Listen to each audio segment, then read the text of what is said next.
Hello everyone, how's it going? Dr. Incompetent here, and let's play some Stellaris, shall we? I have never played Stellaris. This is my first time attempting the game. I've really been close to pulling the trigger on this many times over the past, I don't know how many years, I don't know how long it's been out, but never purchased it, and I love space games. I love, 4X, if that's the kind of game that this is. But I was a little bit intimidated by the difficulty, and then friend of the channel, Mage, was kind enough to gift this game to the channel, so I had no excuses. I was like, let's do it, let's try it, and here we are. Alex Weebit, good evening, good to see you. So we're going to just fire up a brand new game. And what I think is funny about this, this game is like, I think it's most famous, perhaps. It's a paradox game, so you're going to get like the level of complexity, perhaps like, Crusader Kings 3, something like that, maybe, I'm not sure. But I expect it. But it's also kind of a famous game for the fact that its DLC packages in total cost hundreds of dollars to purchase, if not thousands of dollars. I don't think it's thousands, but it's expensive. Might be like a $700 game if you buy everything. I'm not sure. I only have the base game, so that's what I'm going to be playing. Now,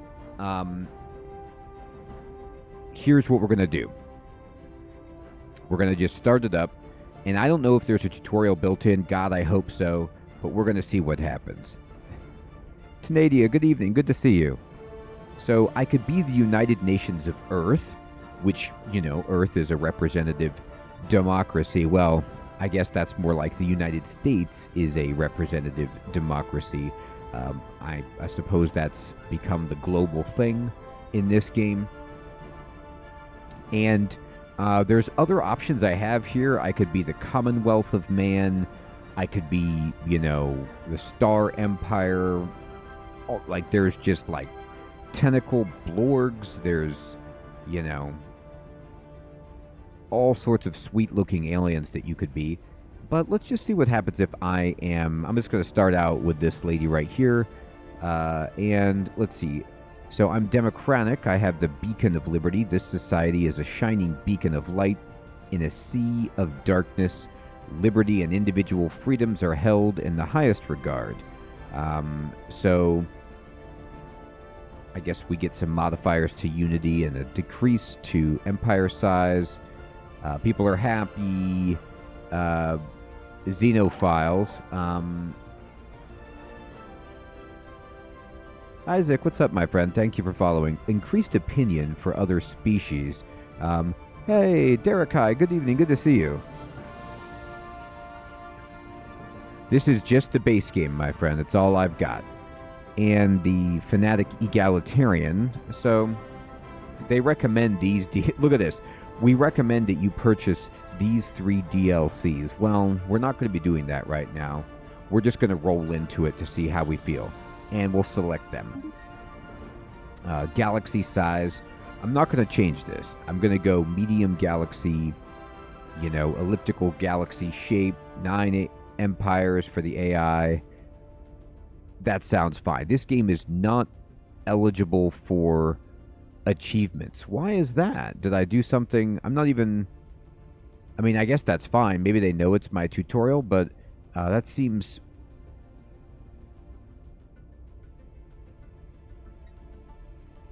unfair, but okay, whatever. I don't care about achievements.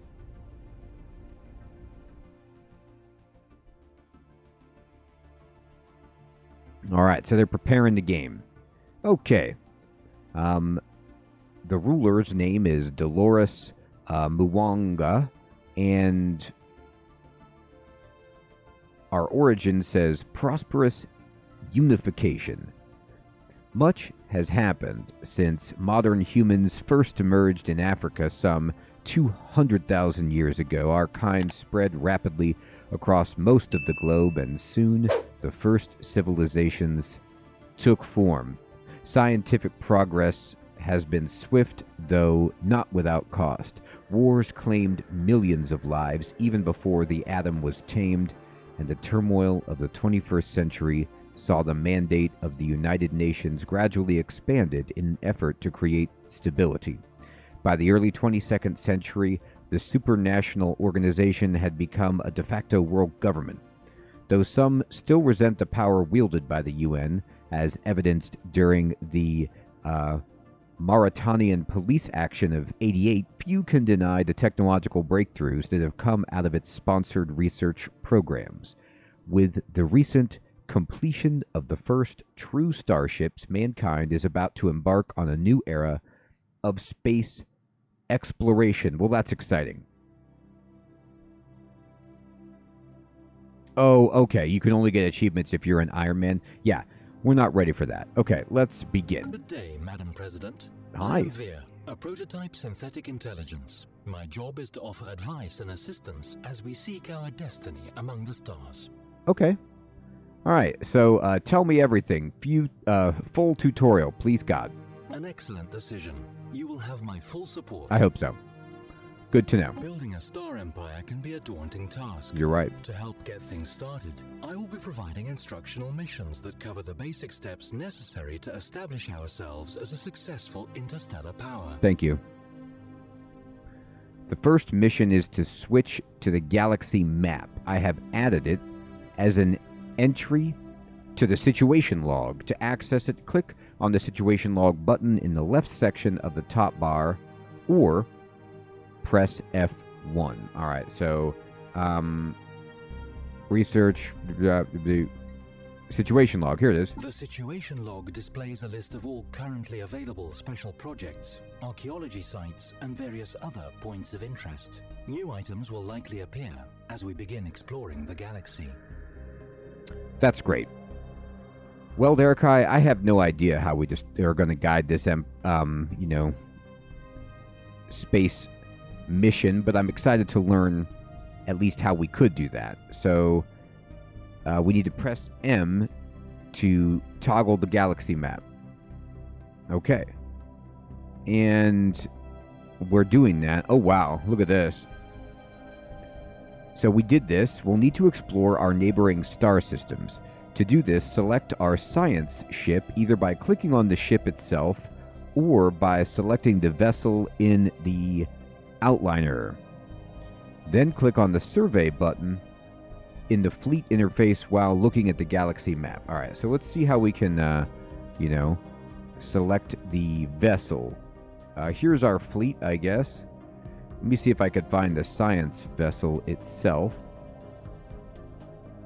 Which guy is this? Outliner. Alright, I mean, I see this. This is our science ship. Okay, great. Which is used to survey astronomical objects such as planets in a star system. A planet needs to be surveyed in order to make its resources visible. Okay. Siloom, good evening. Alright, so I just clicked on the ship and there's a little atom, icon for science, so that makes sense. And our home system has already been surveyed, so we should focus our efforts elsewhere. With the science ship selected, right-click on the star neighboring our home system and select Survey System while viewing the galaxy map. The ship will now travel to the system and survey all of its planetary bodies. All right, so this is unknown. This is Ostichi, an unsurveyed system. This is Barnard Star. This is Rint Beacon. Maybe I'm just like, where's Alpha Centauri? Maybe I'm not thinking right about this. Anyway, that's fine. Let's go ahead and go. What is this? Intel Low. Intel Low.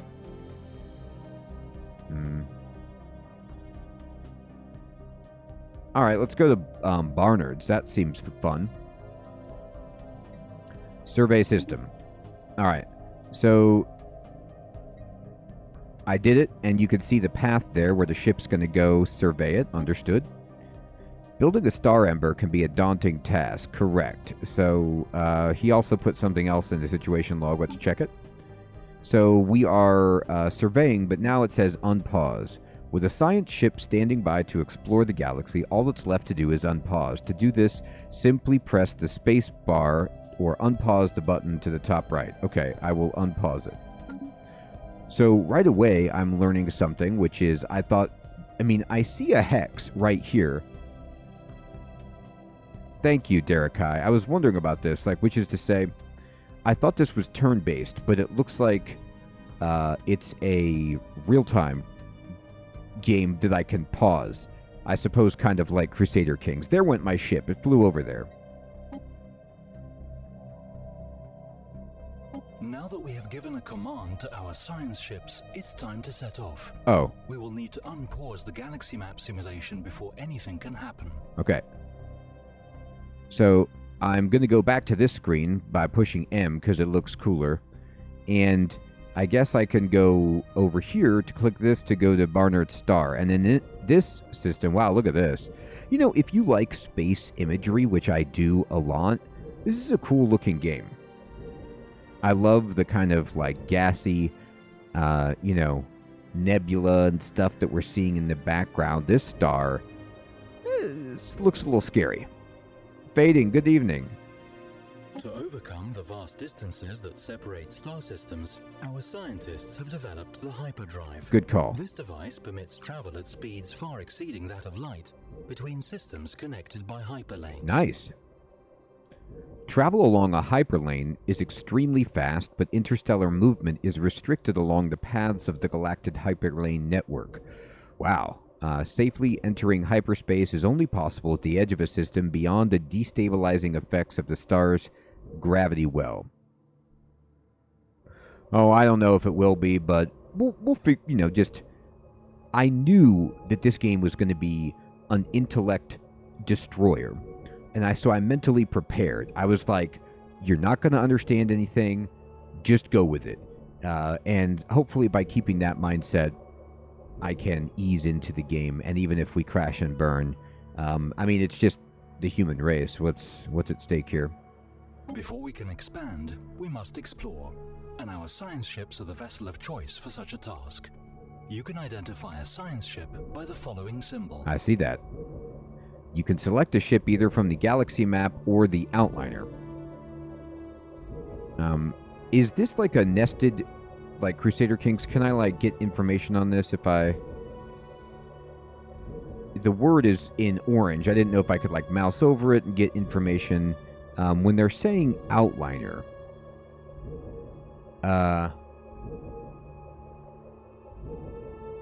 what is the outliner?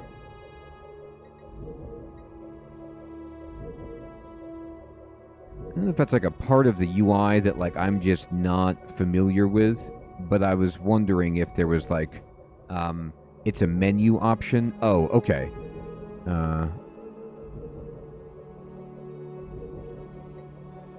Right. All right, let's just go ahead and see what they say.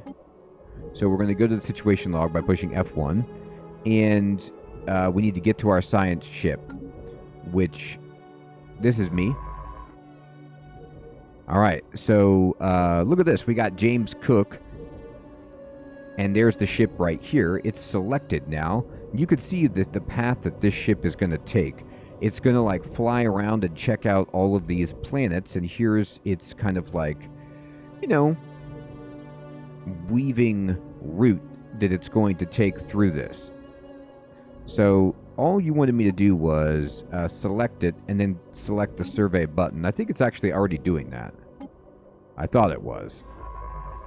You're surveying, right? Yeah, you're surveying it. Okay, so it's doing it. So maybe the game wants me to just wait for it to survey it. You can watch it doing it, which is kind of cool, actually. I'm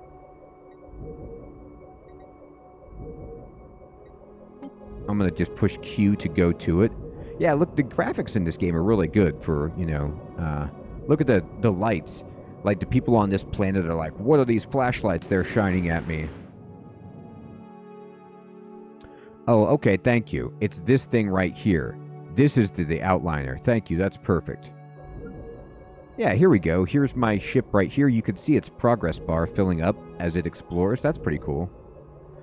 So it's looking at the sun. I mean, we should tell the people on the ship probably not to look directly at the Class M star right here, but I'm sure they know that. Oh my god.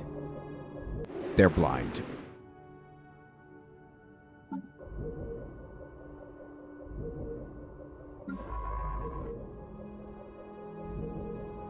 They better have all kinds of shields.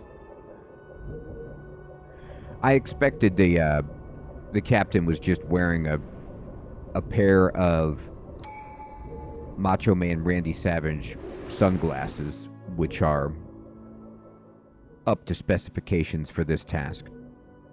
Alright, so they're surveying. I mean, they already are doing that.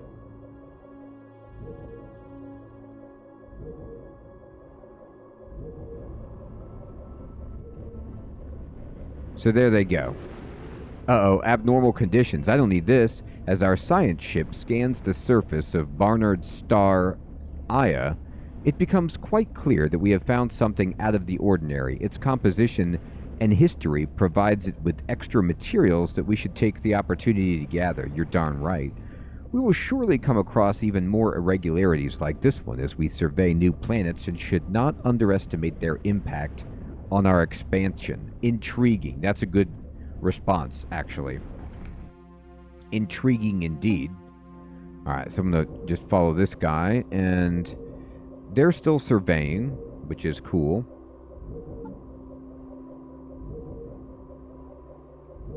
I have important information for you. The anomaly screen lists all as yet unresearched anomalies that we've encountered. Fair enough. The victory screen lists certain conditions that we can strive to fulfill to ensure that the legacy of our star nation will endure for as long as there is intelligent life in the galaxy. Okay, great. So I'm rank 7, which feels pretty good. I think there's only 9 AI. I could retire and consider this a victory. The fact that one of the AIs behind me that's embarrassing. Alright, so we're working on stuff here. This is our homeworld. It is. And the capital of our empire. The planet's summary screen, which we are currently looking at, provides an overview of the planet's important statistics and allows us to set a designation if desired, as well as the option to automate the planet. Okay, so I see we've got agriculture, mining, generation of electricity. We're producing industrial materials and the city itself. That's cool. We can see the total number of districts this planet can support, how many pops are living on it, and how much food and other resources it produces. Updated. Okay. Hey, Kid, what's up, my friend? Thank you for following. Alright, so I'm going to close this for now because we found out something called the Cybrex. It says event chain, precursors. We have recovered, how about that, artifacts from an ancient alien civilization on Barnard's Star 4. Incredibly, this civilization, which apparently referred to itself as the Cybrex, seems to have been made up of machines that were linked together in some sort of collective consciousness. The age of the artifacts indicate they were active some 600,000 years ago in this portion of the galaxy at least, but we have learned nothing of their exact origins. Okay.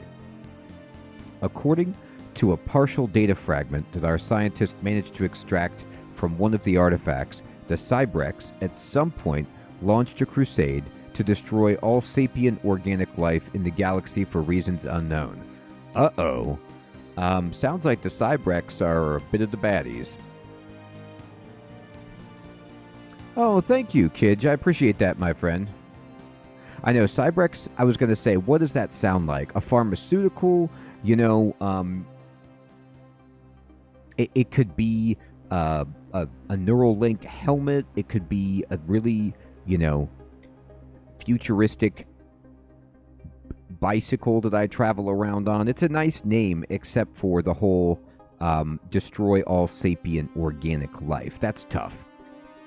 I like how my response is interesting. That's far out. That's awesome. All right, I think we're done scouting, or we're almost done. No, last one. Hey, Devin. Good evening, my friend. Good to see you. Contact report remnants. Human xenologists are practically falling over themselves to publish their takes on the recent findings of alien life. They're like, oh my god, I made a good career choice. Oh, this was wise. The fevered storm in the scientific community has had some negative yet temporary impact on pursuits in other fields. Remarkable. I like my one-word responses. Pretty sweet. All right, Habitat Worlds Survey. Event chain, habitable worlds. All right, habitable, not habitat. We now know without a doubt that a thriving biosphere is not something unique to Earth. Both the scientific community and the public at large are eager to learn more about the various forms of alien life found throughout the galaxy. Efforts to catalog the life forms we encounter are already underway, but our xenobiologists have urged us to focus on planetary survey efforts on habitable, life-bearing worlds.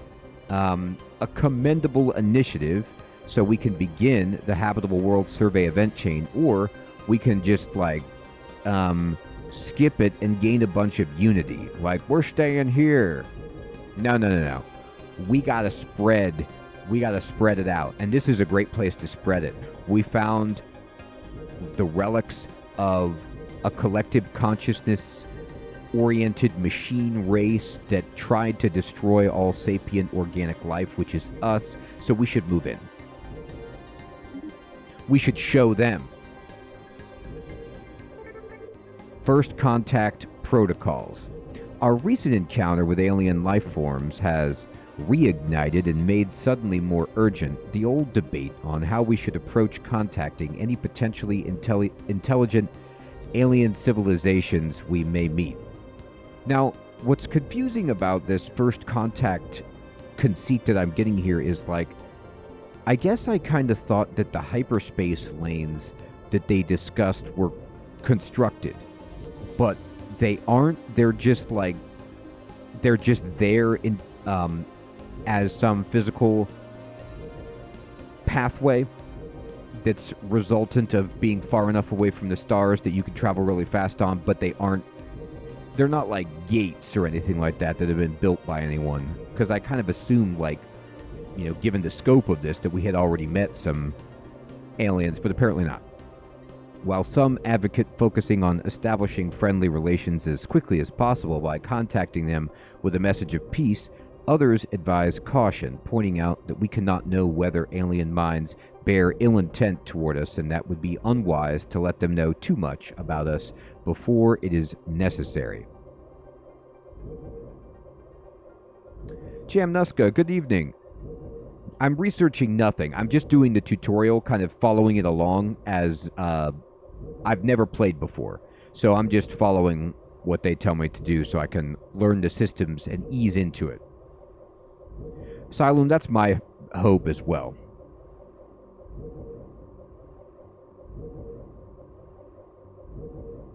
Crispy Bacon, good evening. That's unreal, Crispy. It feels like every time you do that and go get your early copy, they just don't have it.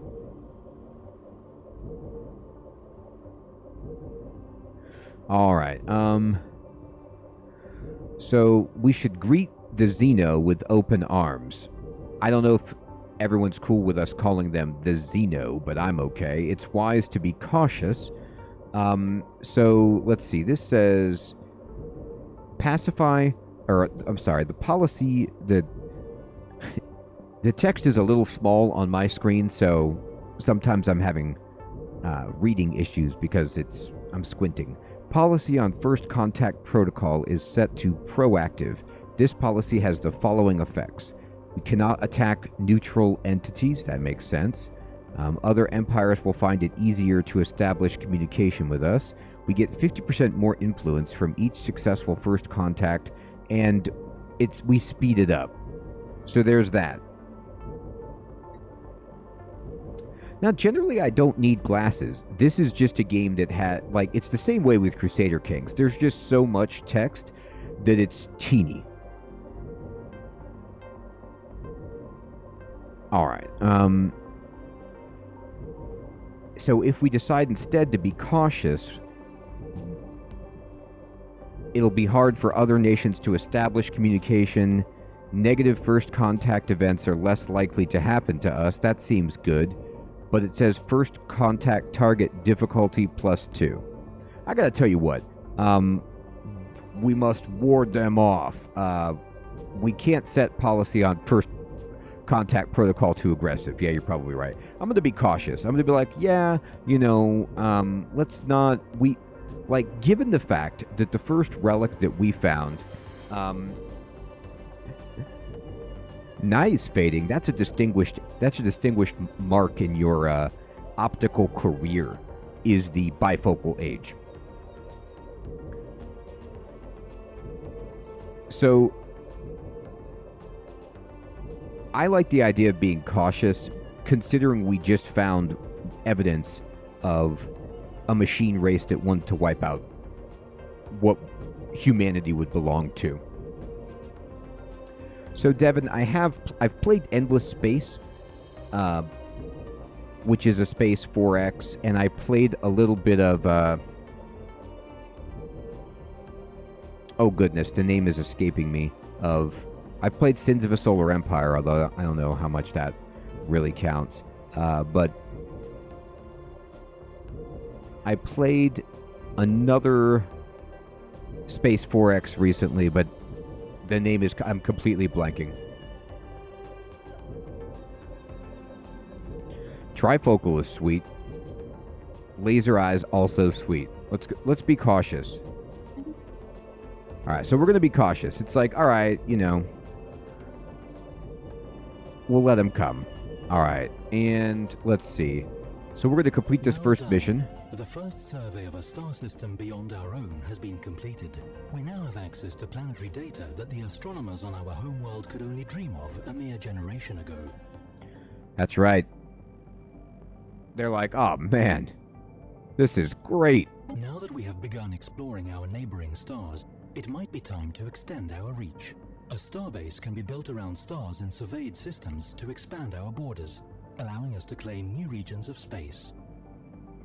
I love that. It's like, I don't know who would respect these borders, but, you know, all alien species are like, oh, there's a starbase, so, you know, we've all acknowledged that there's a radius around that starbase that belongs to you, so you get it.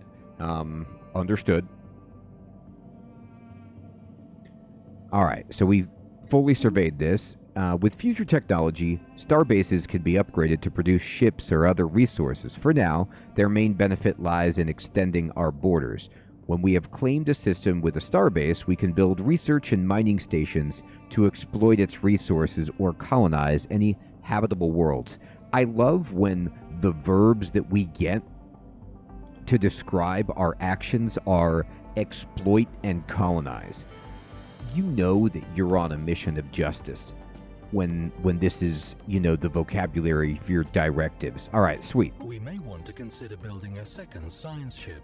This would double the speed at which we can survey our galactic neighborhood. I love it. So the science ships are like de facto scouts in Civilization or something like that. Okay, seems good. All right, so over here, I'm going to go back to the situation log. And we need to get some more Cybrex artifacts. Fair enough. If we can find enough relics from their civilization, it may be possible. Oh, wait, it says here, we've recovered artifacts from the Cybrex on Bernard Star 4. And then this is, their origins and nature are shrouded in mystery. And they left trillions dead. That's great. So we need to get the artifacts to pinpoint the location of their home system. I feel like if we found the location of their home system, it would be like, you know, there be dragons or whatever. Or like we would mark that section off of the map. Like, no. Don't go over there.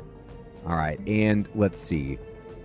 Our xenobiologists have urged us to survey any worlds with an active biosphere that we come across. They are eager to learn more about the diverse alien ecosystems found throughout the galaxy. Sure, we can do that. And then they want us to build a second science ship. So we should click on our starbase and select the shipyard tab, then select science ship from among the available choices. Note that you will need to have amassed enough alloys to afford the ship before its construction can begin. So when you say things to me like shipyard, here's my ship, military fleet, civilian ship.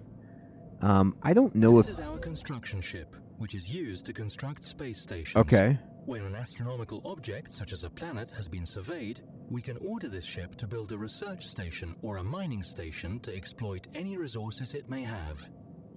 Okay. So this is the one... I'm going to zoom out. And I'm going to actually push M to go to this kind of galaxy or the larger screen. Now, from here, I need to take my science ship, the James Cook, and just send it to some other, system that we haven't explored yet, and work on expanding our borders. I'm going to kind of go clockwise and send us over here. Survey that system. All right, so the science ship is moving. Then the construction ship, I need to read the tooltip, but it says starbases, and we can expand our borders using starbases. This makes sense. And the presence of a starbase heralds our dominion over the star. Oh, there's another good verb, dominion. I love it. Actually, dominion is more like a noun. It's more like a state. Like this is what we have, dominion. And it allows us to exploit its resources and disallowing passage for any aliens we have contact with if we have closed our borders to them. And we could select the construction ship and build a starbase button in its interface. All right. So we've got the UNS Atlantic. Okay. Empress, good evening. Good to see you. I know, game seems awesome. I've got a lot to learn. I love this artwork. Oh, God, this hallway looks like a pleasant place to spend your time. Okay, so what I'm going to do is, first of all, I'm going to click on the construction ship. And then second of all, I'm going to rename this ship. This is the science ship that I've got right here, actually.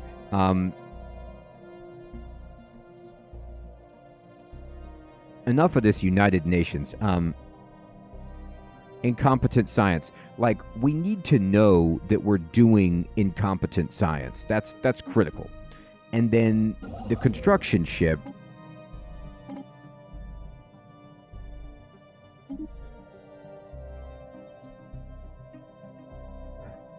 That's awesome, Empress. And we'll call this incompetent construction. Okay, very good. All right, this is easier for me to read. And then I want you to go to this system, and I need you to build a star base. Now, this is going to take me influence and purple bars. But we've got plenty of alloys. We don't actually have a lot of influence, but we have a good amount of alloy, which I'm fine with. Okay, so then we're doing both of these things, but we need to build a second science ship. So let me go back in and to check out this system. Now, I don't know if there's an easy way to go on our starbase. Military fleets are used to protect our emerging empire from threats, okay, or to expand our glorious rule through force of arms, if we so wish. I do wish. Our current naval capacity is limited, but it can be increased by researching new technologies, owning additional POPs, and building starbase anchorages. Okay, we can assign one of our commanders to command a fleet, granting extra military power along with any other bonuses the leader provides. That's great. What I'm looking for, I'm not really looking for military. I'm just trying to find a place to... Here it is. Okay, so it's in the government tab is where the shipyard is. This is our system's starbase. These upgradable stations mark star system Starbase. ownership and are most often tasked with producing all types of ships. Okay. Lexi, good evening. They can be specialized into a variety of functions through modules and buildings, and they tend to be the last line of defense against enemy fleets in a system. We expand our borders by building starbases in nearby systems, and enemy starbases can be captured by attacking them. Once we have colonized more planets, we can manage our trade routes via the starbase interface as well. Okay, so I'm going to go in here, and from this point, we need to select the shipyard. The tab is down here, and I would like to create a ship, and what we want to make is a science ship. It's going to cost 100 alloy and 60 build time. So I'm going to do that. I'm queuing it up. You can see right here. Actually, Lexi, I'm liking it a lot. What I enjoy about the game is, surprisingly, even though it's a much larger area, so far it's easier for me to understand than Crusader Kings, because there's no, like, strange, at least strange to me as an American, politics of land parceling with duchies and dukes and all that kind of stuff. And it's more like intuitive based on other games I've played of this type, so I enjoy that. The UI is pretty clean. It's easy to see what I'm doing here. It makes sense. I like that too. All right, so now I've got a new science ship being built, and we are going to operate moving out. Our construction ship is moving here to build a starbase, and our science ship that we already have is going over here to this unknown binary star to survey. I'm going to unpause. Oh, I know. I am touching the tip of the iceberg. And the tip of the iceberg is enormous enough.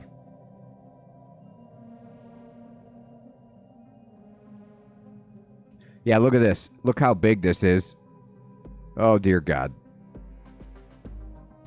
Sure. No problem. Double the science ships means double the fun.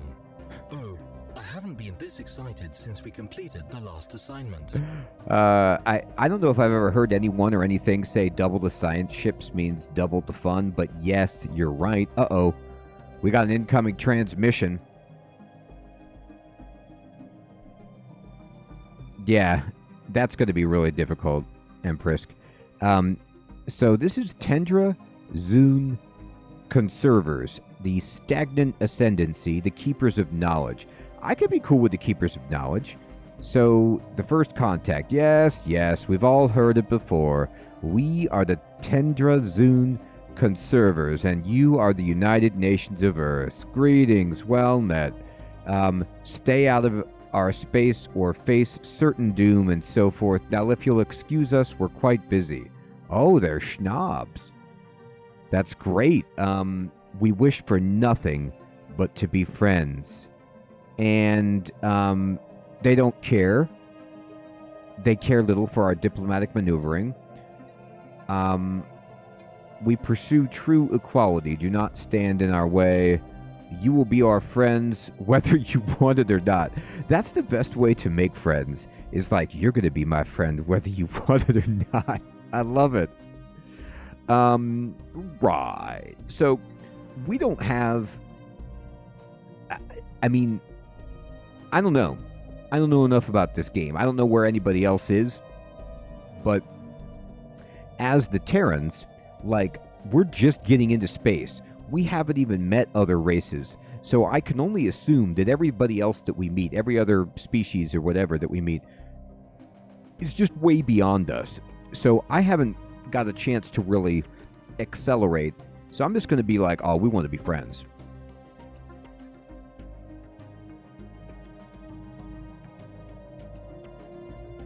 Hey, Shane, what's up, my friend? Good evening. I agree. I mean, immediately, it's so cool how stylistically, you know 100% I am playing a space game. It's super, super tidy and clean. And that's just, you're right, that's like the general aesthetic of the sci-fi 4X.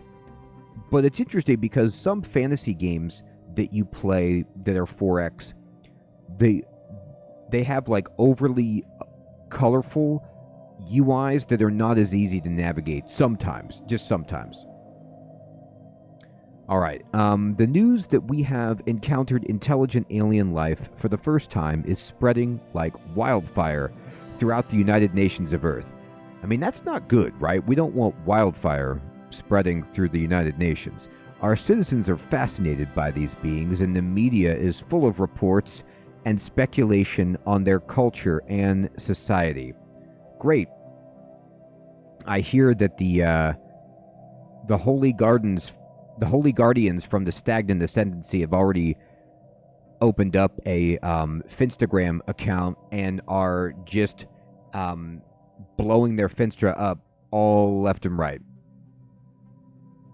Captain Duck, good evening. It has been a while, my friend. Good to see you. I hope you're doing well. This is Stellaris, my friend. This is like a Space 4X. You know what, Devin? I've played Endless Space, but I never have played Endless Legend. It's been on my wish list for years, and I haven't booted it up. But I know I would like it, because, to be honest, even though the menus are clunky in some of those, Fantasy 4X games, I love fantasy, and I like 4X, so I deal with it either way. Okay, I got research pop-ups, and I need to be careful when exploring. Oh, Lexi, it's I don't keep track of them, unfortunately. Sometimes I have to. It's like learning to ride a bike, but there's many bikes. That's right, Captain Duck. All right. The empire these aliens have founded appears to be very old, and their level of technology is far ahead of our own. There is no doubt a great deal that they could teach us. They seem to be really cool. Their wisdom must be great. They're not condescending at all. That's what's so great about My First Contact. They're totally grounded. I guess you don't say down to earth when you're talking about an alien, but I'm just going to do that anyway. Oh, we met another group here. This is... Now, wait a minute. Stagnant Ascendancy. This is the Onotok Guardians. So, I thought the other people were... Or not people. The other race or whatever, the conservers were also from the Stagnant Ascendancy, but maybe not. And we met this guy. He's kind of like a, friendly-looking kobold. Another child. Know that we are the Ontak Guardians, the chosen, or Knoll, maybe, people of this galaxy. Respect our holy places, and we may refrain from annihilating you. I totally respect your holy places. 100% respect. Can we be friends? Our citizens send their regards. I called him a nice little, like, he looks like a sloth in human form. Yeah, Devin, that's right. Exactly, Siloom. That's a big one. That's some life advice right there. All right, so we got a brand new science ship. You're right. No scientist has been assigned to command it. My programming insists that I should point out the benefits of adding an organic scientist component to the mix. Okay, I love talking to AI in these kind of games. Like his terminology right here. There's so many benefits to adding an organic scientist component. Is that the best way to phrase that? Construction complete. Oh, pause the game. And we finished our starbase. If we cannot afford to recruit a new scientist, we can always reassign one from another department, even though it is hardly ideal. Okay. Far out. That is where the frontiers of our domain now lie. Look at that.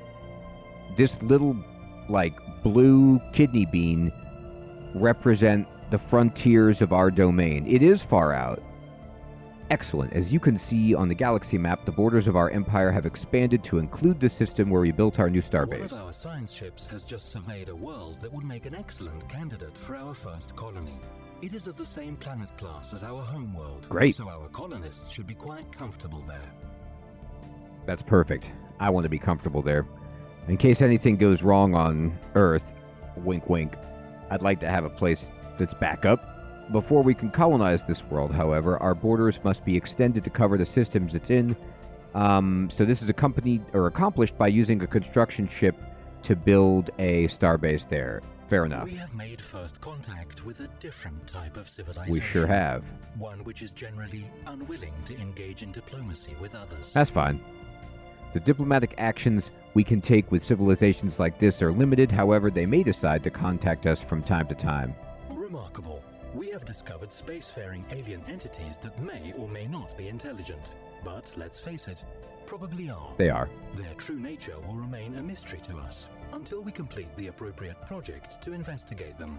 I suggest we do so post-haste, lest they investigate us first. Oh, we definitely want to be the investigation instigators, if you know what I mean. I really don't know what their objectives are either. The last alien race or entity that we met, it looked like it was holding a crude doll that it had made in the shape of a human and kept stabbing a knife into it. I'm going to have to talk to the xenobiologists about what that means. Yeah, the narrator is awesome. Oh, okay, Alex. Yeah, I won't put my stuff anywhere near their holy places. To begin, open the log and select Show First Contact, or else select the First Contact icon on the galaxy map. Alright, so we're going to open up the situation log. And having encountered unknown entities in the blackness of space, we should attempt to establish communications. This can be done by researching the appropriate first contact site in the situation log. Okay. And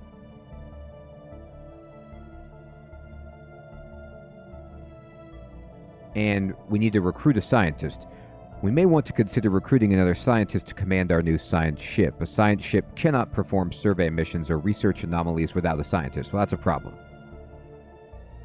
So we should select the science ship, then click on the Assign Leader box. The Leaders tab will open, showing all scientists currently employed by us. Click on the Recruit button on the top of the list. It would be pretty depressing if on all of Earth we only had one scientist that was on another ship and we were out of luck. Alright, so I'm going to click on the Pythias here, and this has to be renamed. Alex, good evening. Hey, Doc, PGB, good evening, my friend. Exactly, right? We're gonna just absolutely honor their ritualistic significance. I'm playing vanilla crispy bacon.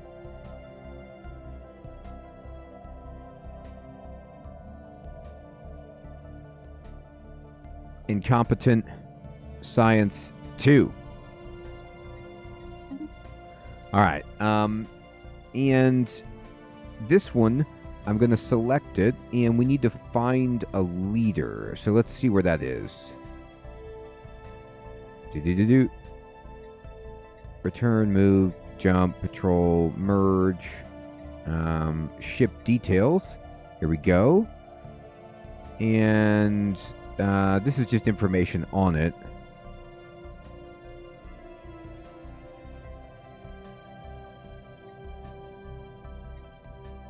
Let me look at this directions again for this.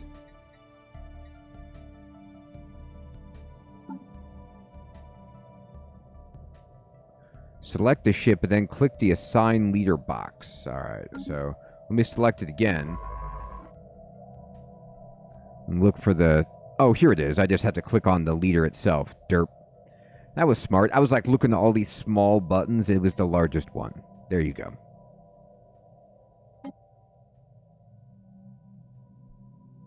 Oh, cool, Crispy. All right. So I'm clicking on this, and who do we have available? Well, I could send the leader of the United Nations. That seems like a really smart idea. Oh my god. It's not the leader. This is actually... I'm just going to call her Iwu, and she's already on the job. This dude, let's see what his stats are. This just means he's a politician. Charles Roy, he's 41. He costs the most, and his upkeep is 4.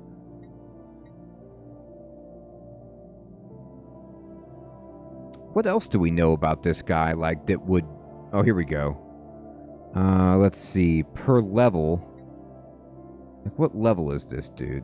It says age 41. I'm just trying to decide, like, why is this guy, you know... Oh, here he is. Skill 2 out of 10. Okay, there we go. So that's why. So this guy's probably skill 1. Yeah, give me the good guy. This guy, I'm spending no expense. We spare no expense. You're good, dude. You're in.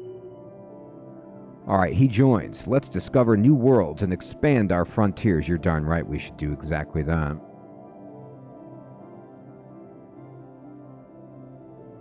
Oh, interesting, Alex. Yeah, I can't wait to try the other entities within the game. Alright, so I got this guy going. So he's ready with his ship. Why don't we click over here with the science ship, and then... Can you go down here? Yeah. Can you survey that system? Very good. And then I'm going to unpause it. The scientist has assumed command of our new science ship and can now be sent off at our leisure to explore new systems and or meet some grisly fate. It's my leisure, and I hope he doesn't meet a grisly fate. Alright, so this dude's going down there. There we go. And let me see what the other ships are doing. Now, this construction ship is not doing anything, but actually, I want to pause it because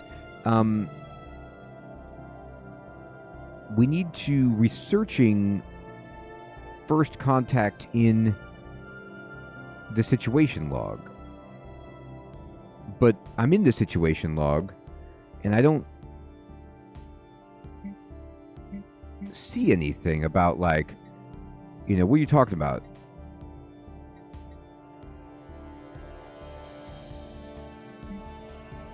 I've found one habitable world.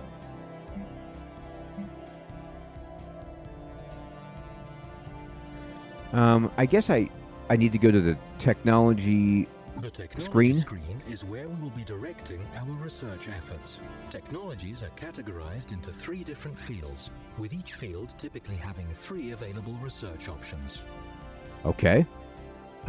Assigning a head of research will expedite the progress made. It's not required, but strongly recommended. In addition, the traits of an assigned leader will often grant other benefits. All right, so who could be... The council screen is where we appoint the leaders who will guide us into the future. Right.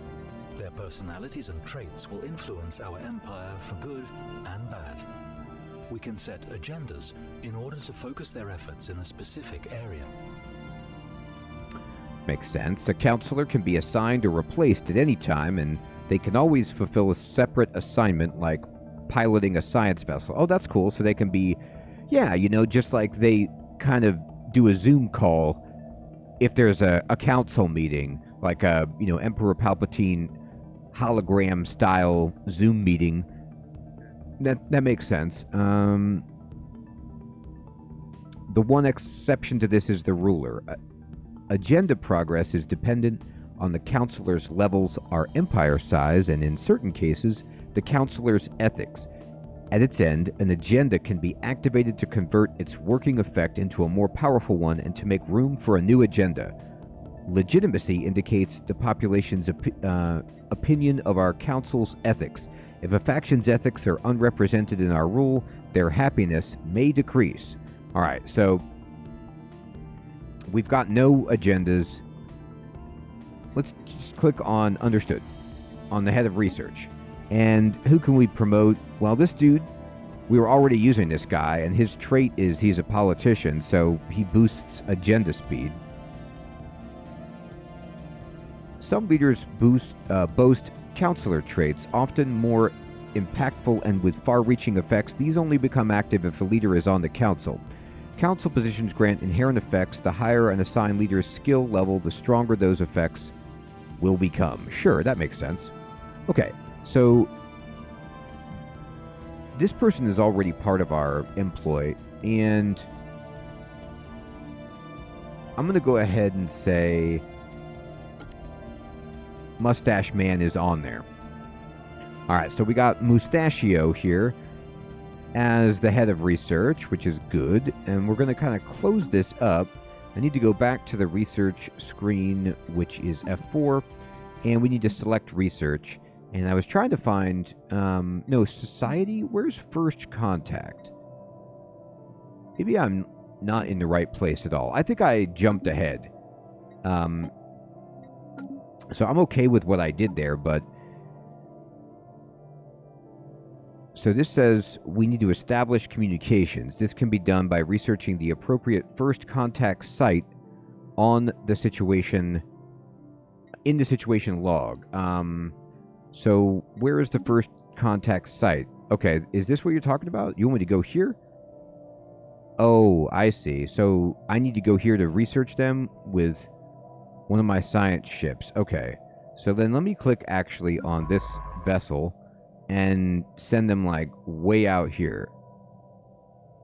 Maybe they can't go here. No, it's closed. I don't think I'm reading this correctly, what they want me to do in terms of...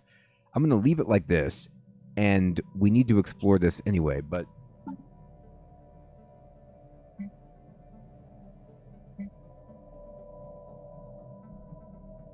Research the appropriate first contact site in the situation log. Okay, so this is the situation log, but I don't see a first contact site.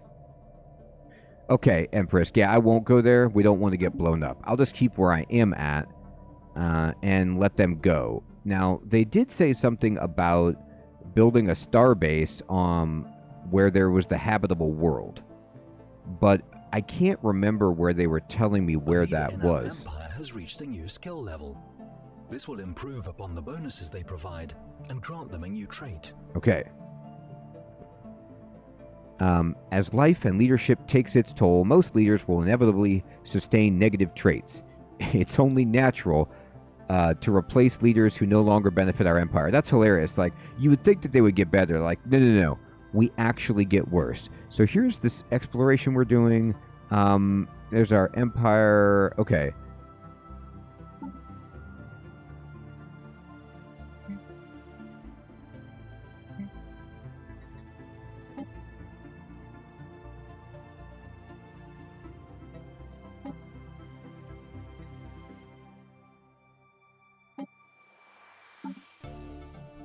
All right. Let me see if I zoom out. So this is the other group that we met. So we can see where 2 players are already.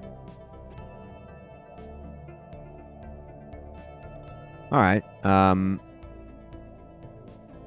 We have the ability to manually design new ships in the ship designer screen. Okay. This is a fairly straightforward process, though one that can be fully automated if we so wish. All right.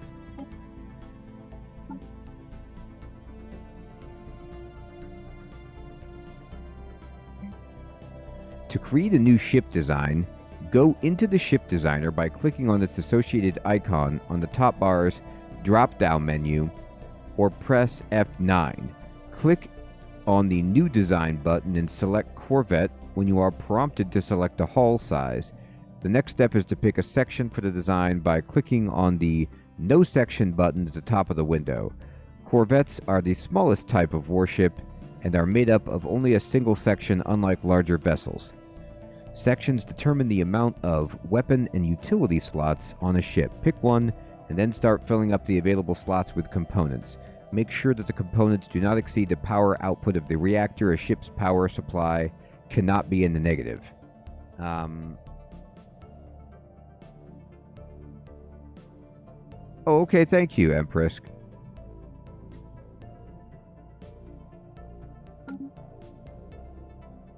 Right, that's what I was thinking, which is like, in this system, I didn't see anything. I've only been to...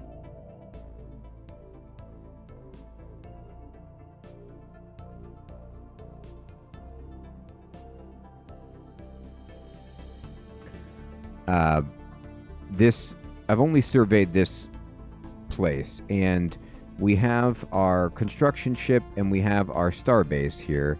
There's some minerals on this planet, and there's a bunch of minerals over here, actually, but I'm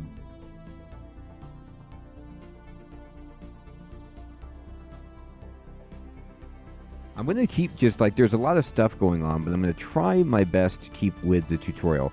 Now, ship design doesn't seem like something that's absolutely necessary for me to do right now.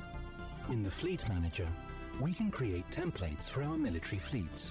As our fleets grow in size, these templates make it easier to quickly order replacements for any losses they may have sustained. Okay.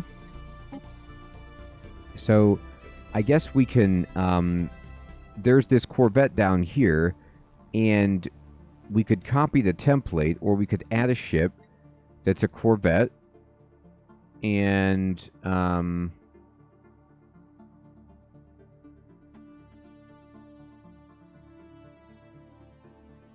but I guess what we could do is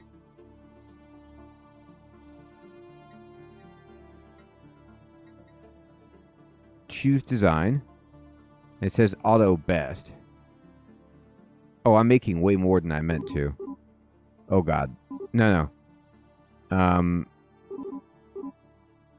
I clicked on it a bunch. There we go. Do I really need to make more ships right now? Ship designer. Here we go. Within our empire are designed here. New hull sizes and components will be unlocked as we research new technologies. Okay, understood. Alright, so what they said is I could choose Corvette, and then, I mean, look how sweet this is. You can design your own ship, alright? And then what they said was we could just throw stuff on here. Yeah, I paused it because I didn't want anything wild to happen. So there's a mass driver. This is like there's some different guns, some missiles we can put on here, a shield, armor, deflectors. All of this. Okay.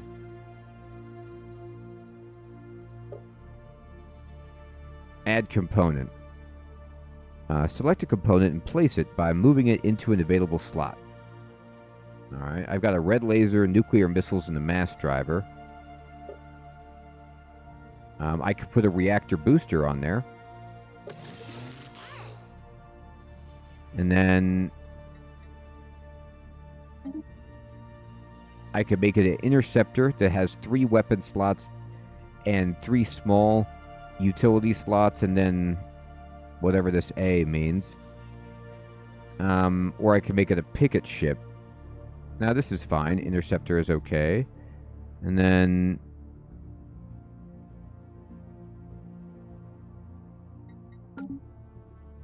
do I want to put anything else on here? Yeah, it looks fine.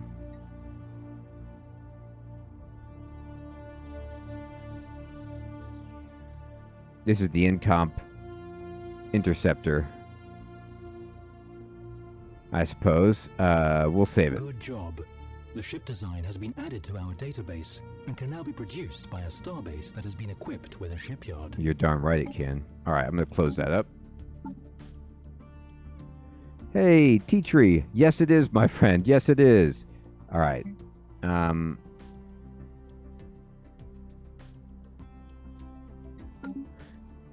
going to unpause it. And let's see. This ship is still looking around. Here we go. Here's a habitable world. But we don't have a... It's not within our borders. Council agenda ready. So let me actually send my construction ship here. But I shouldn't have clicked on build a starbase. Oh, we can't build it yet because it's not fully surveyed. But we can send a construction ship here anyway. Anomaly found. All right, look at this. A strange resonance. In Rint Bikun, our scientists have discovered what appears to be a sensor malfunction near the corona of Rent Beacon. However, it's still there after rebooting. A closer look is warranted. Alright, cool. Research it.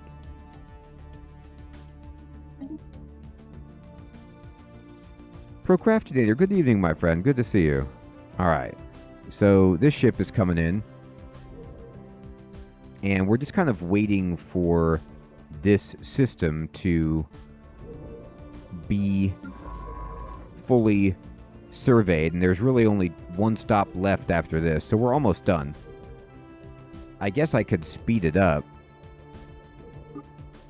I don't know how wise it is to go really, really fast. But this way, we get over here. And the color of science. The cause of the solar radiation resonance observed around the corona of Rent Beacon turned out to be an unusual crystal formation capable of enduring the heat. Having brought the crystal aboard, our scientists were startled to realize that the strange resonance was reproducible. First, they exposed the crystal to the same solar radiation from Rent Beacon, producing an identical result to the initially recorded phenomenon. It also seemed to create resonances with all energy waves we sent through it, forming new colors and sounds never before observed by humans. Such frequencies could change the way we view the universe. Alternatively, we can develop research applications for a crystalline structure capable of surviving the intense heat of the star. Okay, interesting.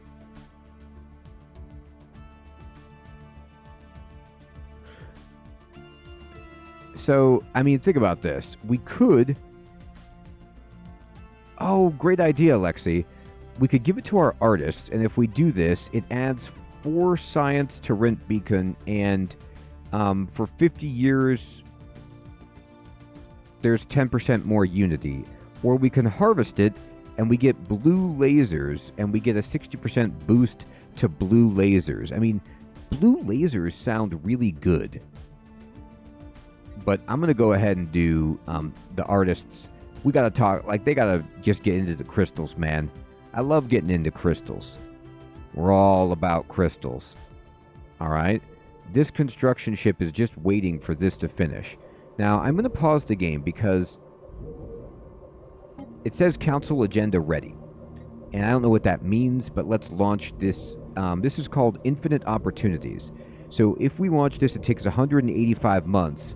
And it makes people happy. So let's do it. Oh, I got so many crystals. My pockets are full of crystals. All right, we're clicking it. And we launched that agenda. Do I know if it's good? I mean, I'm not going to argue with Infinite. And that seems good. Now, you can set an agenda. What do you mean no agenda? I thought I did set it. Oh, okay. Evolving society, give and take, open arms, and this is active for another 10 years. Oh, it's already launched. But then if we do it again, we get even happier. I don't have a Minister of State, you're right. There's a lot I need to do, and I was kind of like slowly waiting for the tutorial to kind of broaden the scope and introduce these new concepts organically, but I don't know if it's going to. Exactly, Lexi. I'm going to try to fill those in. So let's go ahead and say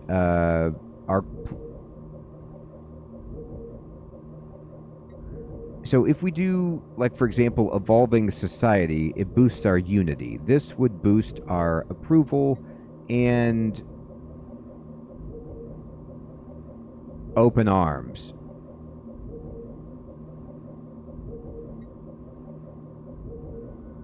Let's promote and celebrate our technological achievements. Let's just keep being happy. Oh, we can't be happy. We gotta pick one of these. All right. Let's be unified. I like it. We're gonna unify. Then this says research. So we could do quantum theory, administrative AI, or global energy management. Physics research from researchers, 20% bonus. Or just research speed altogether, 5%. Let's do this just because we're so early that we're going to be researching a lot, so let's just boost research. Society says, off-world trading company. Now you're talking. So we can make money. This allows us to be more defensive. And then this says we get unity and we get, you know, additional edicts. That seems actually pretty good too.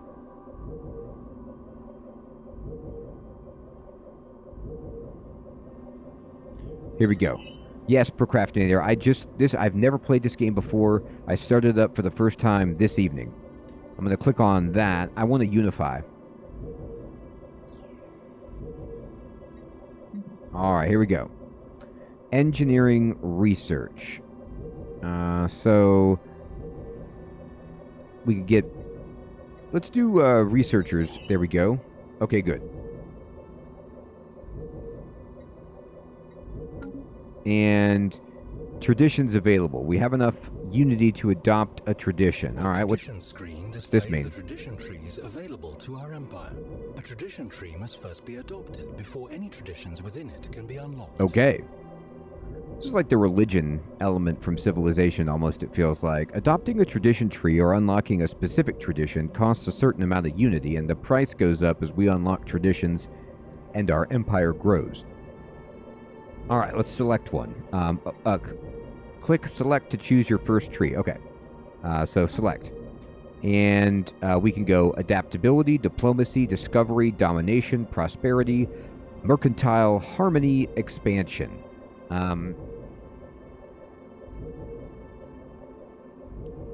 There's also supremacy. So, I mean,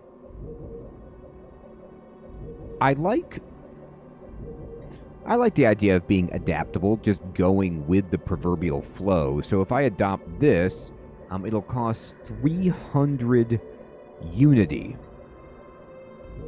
But if we do it, reusing what has become obsolete gives us more to build with in the future. Okay.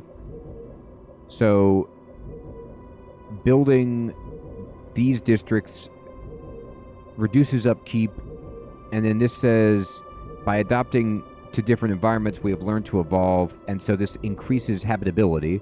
That's nice, I suppose. Oh, there's pros and cons with each one. I see. Okay, thank you.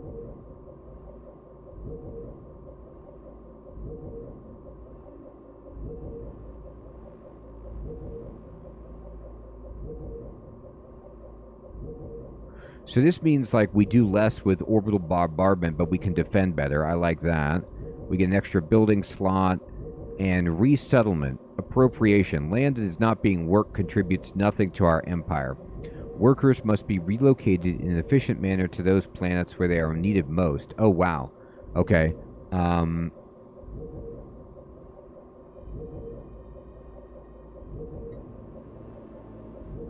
This just means that housing usage goes down by 10%. And then unlocks the planetary prospecting decision, which allows us to prospect for an additional resource deposit once on our planets. Oh, that's cool. Theodis, good evening, my friend. No, this is not my first Paradox game. I played Crusader Kings 3. Or is that what it... I think, is that the most recent one? I played one of the Crusader Kings, the most recent one. But not extensively. Only for about, like, 5 or 7 hours or something like that. I'm gonna do it.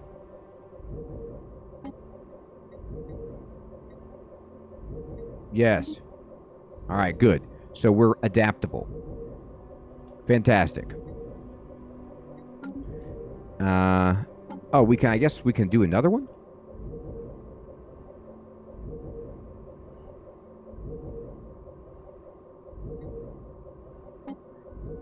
I mean, is it wise to do a bunch of these? Do you need unity for other things besides traditions? It's better to complete the chart first before going into another one? Okay, thank you. By using, let's see, so I can do recycling or habitability. Let's do habitability. Do it. And then... we get extra building slots. This will take up like just about everything that we have.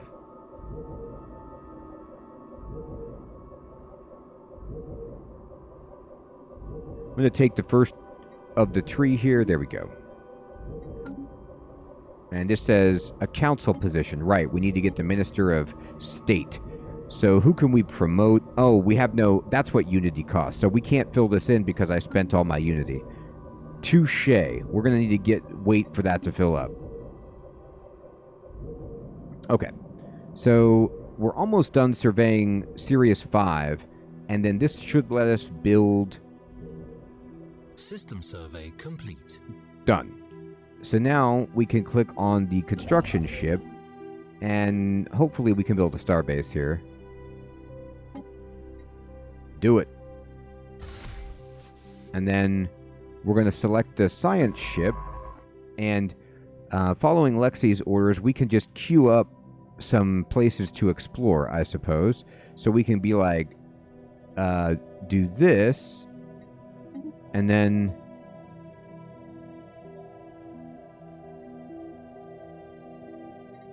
do that.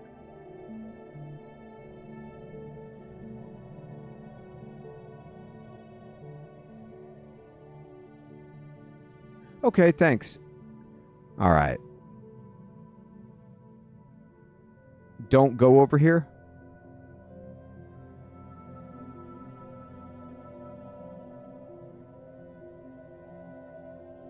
Oh, that only does system to system? Okay. Here, where are you? There they go. Okay. And I'm going to unpause the game, and they're going to go ahead and explore. We're going to survey this system.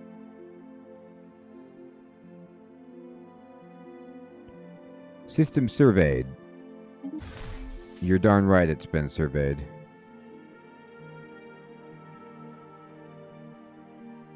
Alright, now I have enough to promote the minister.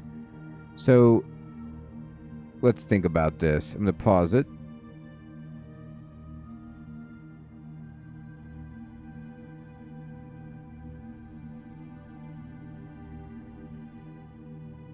Oh, what I did was I shift-clicked the first place and I said survey, and then I shift the next place and said survey.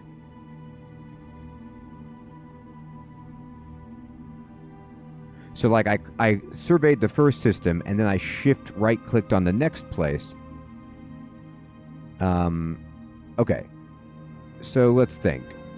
Who do I want? What are you good at? Crime. He's good against crime. Commercial pact.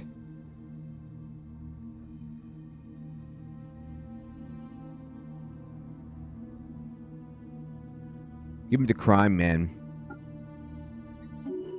We don't want any crime. Diverse communities are healthy communities. You're darn right, buddy.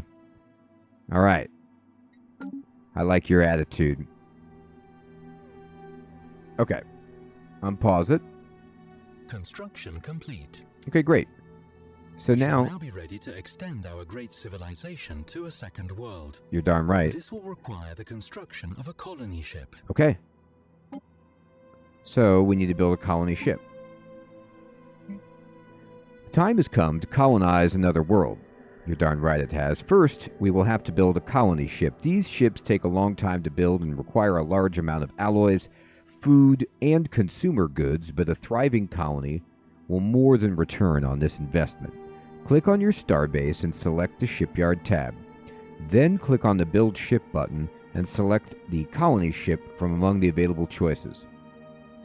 Note that you need to have amassed enough resources to afford the ship before construction can begin. Alright, so we're going to go here, and we're going to select our shipyard, and we will say colony ship, but we need 9 food, I think, is that icon. No, what's that, like, stuff in the basket? What is this? This is called consumer goods. Idle leaders. The leaders screen provides an overview of our leaders and lets us hire, dismiss, and manage them.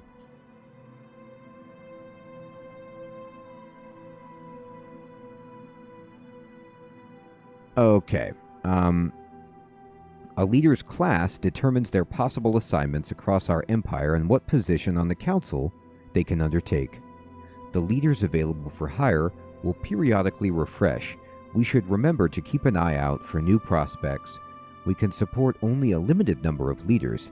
Going over our capacity will significantly increase the cost of their upkeep and reduce their gained experience. It is recommended that redundant or idle leaders be kept to a minimum. Okay, so let's see. So somebody's not doing anything, which is, I think, the Minister of State. So what can we have this guy do?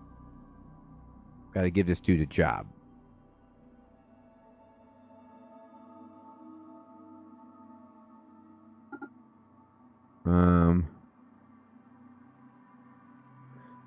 Officials could be assigned to represent our interests in a federation or the community, or govern a planet and occupy a valid council position at the same time. Okay, so this guy's not...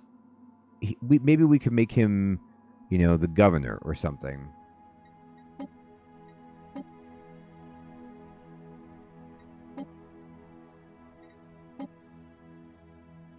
But I don't see how to do that here. I have a fleet, like a defensive fleet. No, it's not. It's not telling me how to do that just yet, so I'll wait to figure out like how I can assign this guy to a position. Rent Beacon, the 9th strategic resource discovered. During its survey of Rent Beacon 9, the Incompetent Science 2 discovered several exotic gases previously unknown to us. I bet they did. These gases have a variety of different uses, particularly in the operation of advanced energy-based weaponry and force fields. Some of the gases can also be used as starship fuel or even as recreational drugs. I like how that's the last thing that they list, and that was immediately the first thing that I thought of. While we do not yet possess the means to extract this resource, we should seriously consider establishing control over the system for future exploitation. You got that right. Oh, click directly on the fleet to assign a leader? Okay, thank you. How big is my military fleet? It is... It looks like it has 3 corvettes. So, you know, I've got 3 corvettes to defend the entire...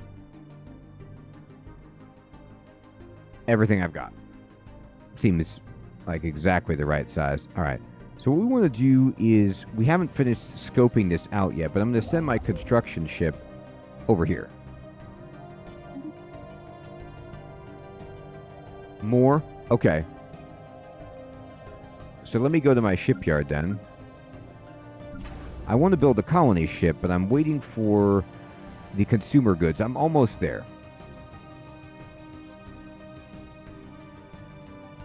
There it is.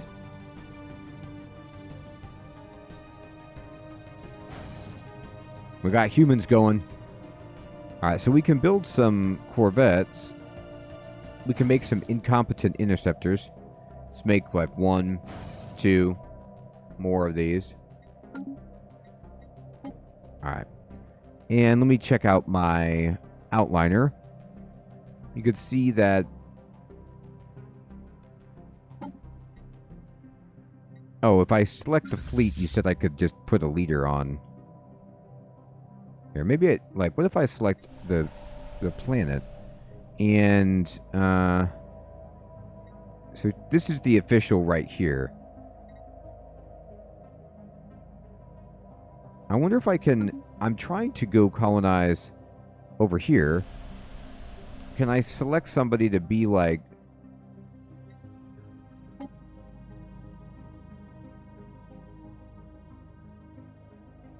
No, I have a ship coming. We'll colonize it when we get there. So I can't put a leader here preemptively. Gotta wait for the colony ship. Gotcha. Alright. So let's see here. I'll speed it up a bit. Let's check out the Rent Beacom science. Rent Beaks. What you got going on? They're going over here. They're almost done. One last one.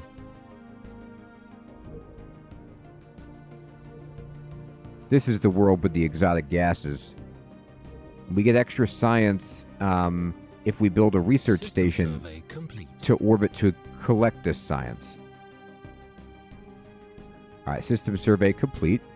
Oh, terraforming candidate discovered. Our detailed survey of Ostich 3 has revealed that it may once have supported life in the distant past. There are significant deposits of frozen water at the polar ice caps and beneath the planet's surface. The existence of valley networks suggests that the water may have once flowed freely. Terraforming this planet would theoretically be possible, but we do not yet possess the technology to accomplish this monumental task within a realistic time frame. Fair enough. Fascinating. It is fascinating, but we don't have the stuff. Right. All right. So this science ship is doing nothing, so let's go out. And let's just send them here to explore.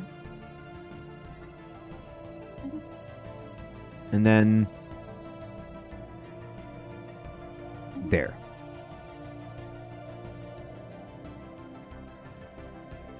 All right, so this ship is getting ready to travel. And looks like in here we maybe found some good stuff. Let me see, what do we got?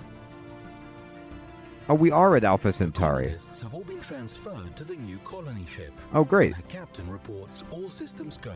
A momentous day for sure. You're darn right. All systems go. All right, the colony ship's ready. We have a colony ship. Okay. And we have found at least one suitable candidate for a permanent extrasolar outpost. You're right. I see no reason to delay further. Me neither. Let's establish our first colony. Let's do it. First colony. All right. So we're going to go to establish colony. And the best planetary candidates are those that are of the same planet class as our homeworld. Our colonists will have no problems adjusting to their environments. To colonize a planet, click on your colony ship or select it in the outliner.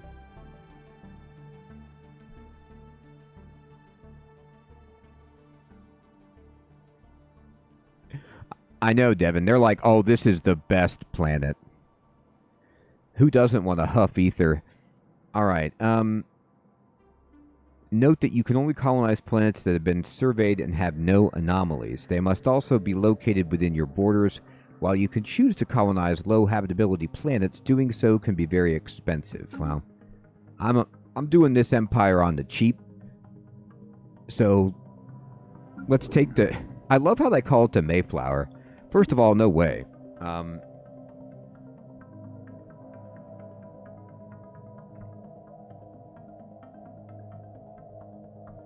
So we're going to call this the Incompetent Spreader. That's our colony ship. And we're going to spread incompetence all over this spiral galaxy. Let's see here. So we need to get this happening. Give me the Incompetent Spreader. Send it here.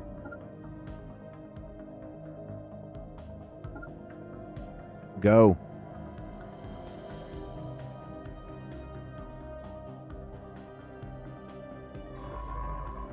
System survey complete. All right.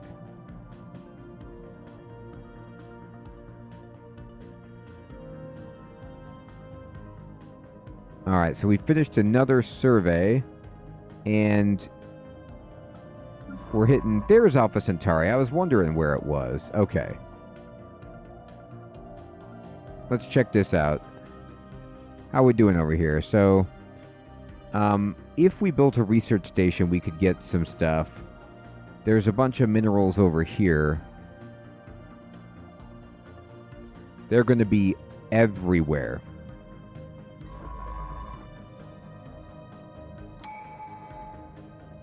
What happened? We can do a new tradition. I mean, I guess we could.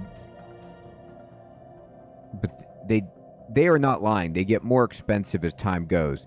I don't want to spend all of my unity right now. I'm going to wait.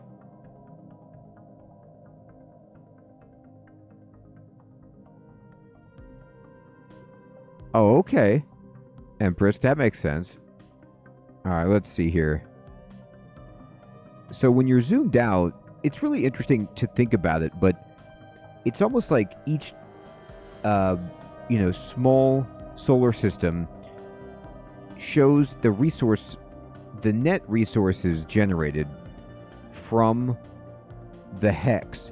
So it's like you're playing Civ at this level, and each one of these solar systems is just a hex on the map. But then you can drill down into it, and then there's more to do there, and then there's more to do like on each little planet potentially.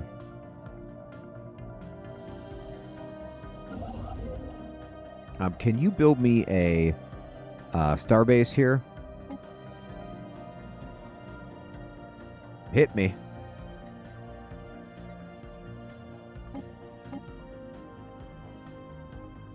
There it is.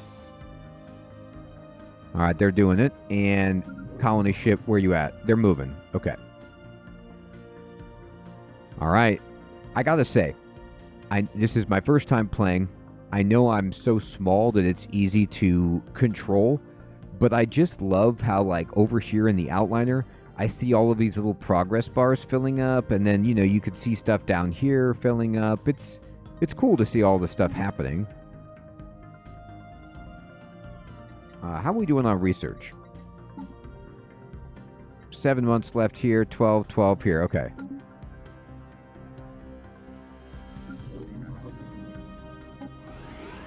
I'm going to follow them. Oh, you almost made it. Okay, here. Colonized planet. Oh, Sirius Prime? More like Incompetent Prime. Do it. No, they didn't. Wait. Did I not call it the right thing? Sirius the Third? Maybe I was clicking on the wrong planet. I don't know what I was clicking on there. Anyway, we'll see what happens. Yes, thank you. I was wondering about that. So I need to, like, make orbiting research stations. I can also make a mining station to get these energy credits, or, for example, society research. That's sweet.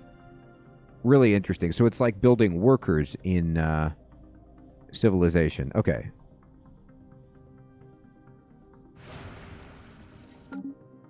Colonize it.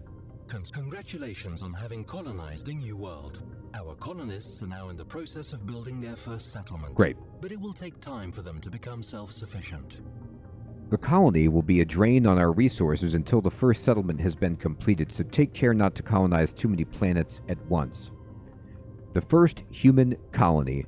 Our colony ship has gently touched down at the mouth of a large river delta on one of the several continents that can be found on Incompetent Prime. There it is.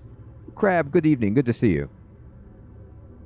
The ship has been permanently converted into the administrative headquarters of the new settlement, and its reactor core is in the process of being removed so that it may serve as the colony's temporary power source. Sure, hundreds of small tents and prefab shelters have sprung up around the former starship's massive hull as colonists begin to disembark in large numbers, the first human city on an alien world. It's a great day for the United Nations of Earth, and you can't expect it to be any fancier than this, but it is kind of interesting to be like, all right, we're in the 22nd century, we're landing on a new world, and we're going to colonize it. We've got this awesome starship.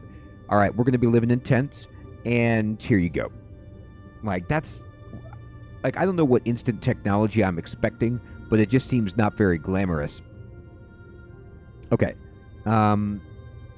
Good to know. It's a great day. It's a great day. To help our new colony along, we should consider the recruitment of a planetary governor to oversee operations there.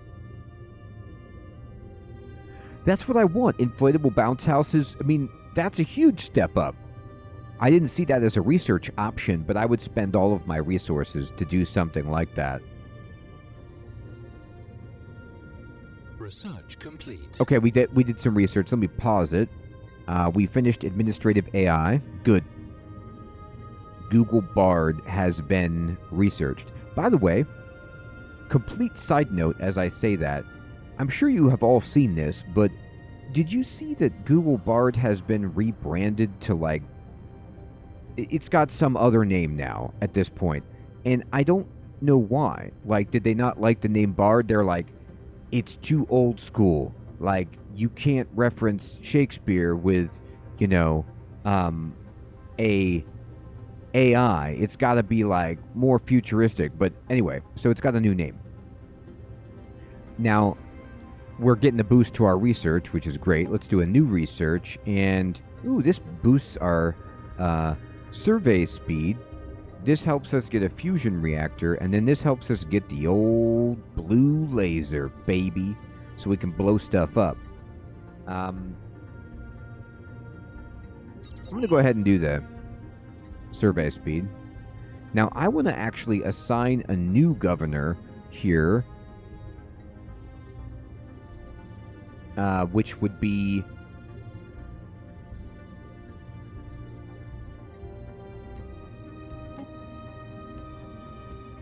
the person who, like, this guy who's like the idol leader.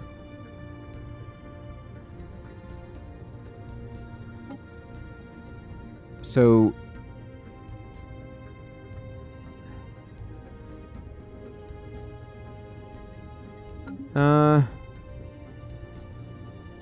sector governor is this person. No. I want a new person here. Move capital, previous. Maybe you have to wait a bit. Alright. I can pick a new tradition, I guess.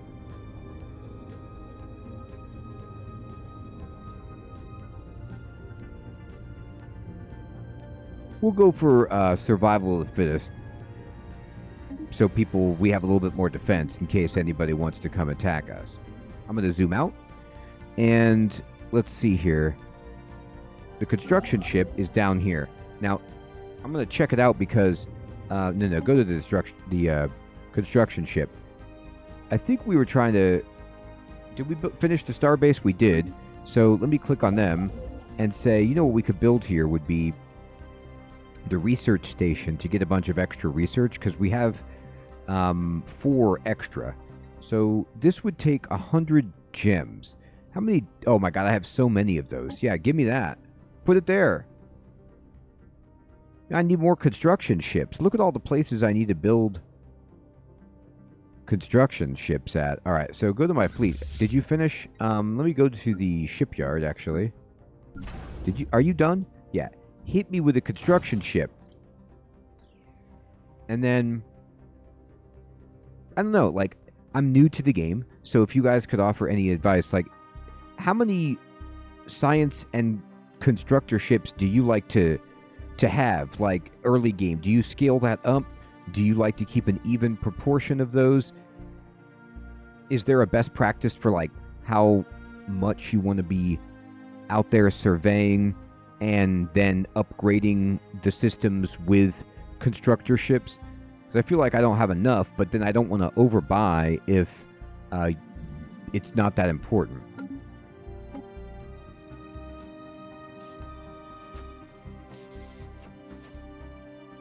Anomaly found. Oh. The Playful Ruins. I wouldn't call it that. Tony, what's up, my friend? Good evening. Good to see you. Lexi tries to have 5 ships exploring. Construction complete. I'll tell you what, Tony, this is super complicated. I hope I can not bounce off immediately and that my head doesn't explode. Impressive structures litter a small area on the surface of Corinth 5, practically begging for some archaeological work. It's actually, what we see coming out of the ground are 2 hands with the fingers interwoven in the universal begging gesture.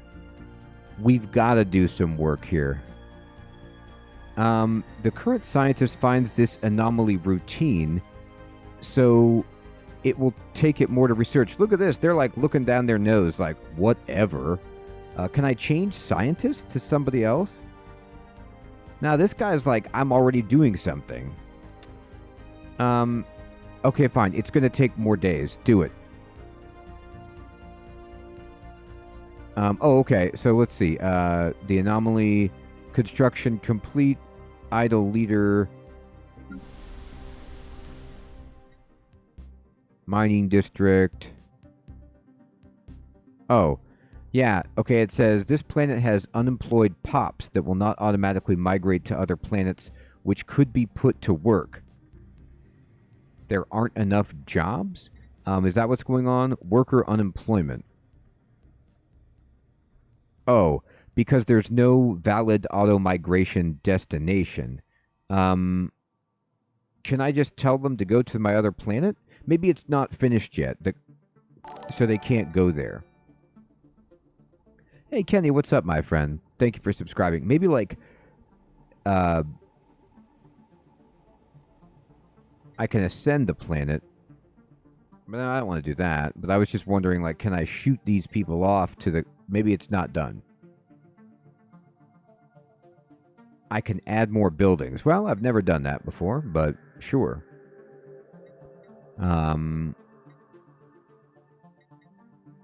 Let's add some... researchers turn consumer goods into research points. We're actually low on consumer goods.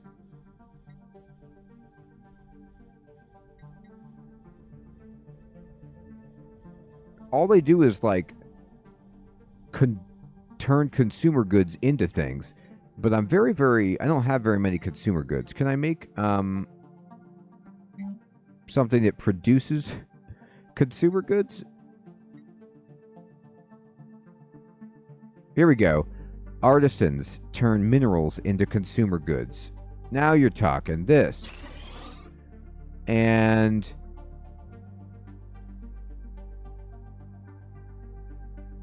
it produces...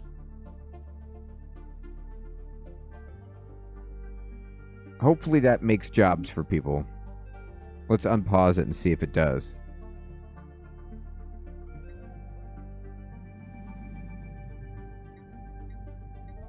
Or did I not build it? Oh, they're building it. It just has to fill in. Okay. So the jobs won't take care of itself until it's done. Gotcha. All right. Let's see. So, let me check my... Okay, this ship is done. Sweet. I mean, honestly, even, like...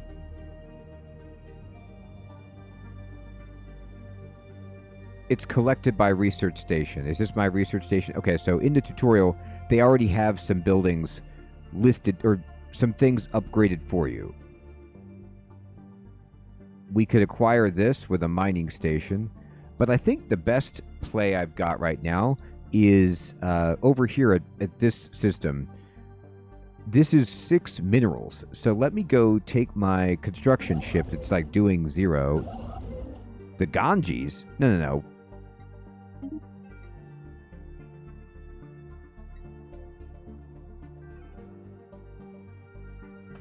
Alright, the Incomp builder... you're going to go over to here, and I want you to build a mining station right there. All right, that guy's coming. Now, I could, again, queue up more stuff if I wanted to, which is probably not a bad idea. What are you doing over here? Did you finish building the thing? You did. Oh, here's another one. Yeah. Hit me with the mining station right there. Sweet. Okay. So now everybody's doing something. I'm going to unpause it. So this guy... we have found an anomaly. From time to time, our science ships will make these discoveries while surveying alien worlds. Anomalies can be researched by a scientist if their skills are up to the task. Okay. Discovered but unresearched anomalies are listed, so we can just save it. This guy is happy with it. It's worthy of further investigation. I always research these. I don't know if it's dumb, but I'm doing it. Now, I'm going to go back to my shipyard, and I'm going to build if I want to build more science ships, these babies just take alloys, which I'm actually kind of running a little bit lower on than I'd like.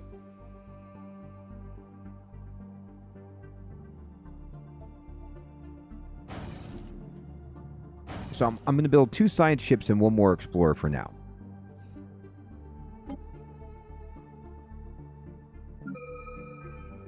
And this says engineering research ready to go. Don't forget about the top toolbar, like the things that are shining right here. I will try not to.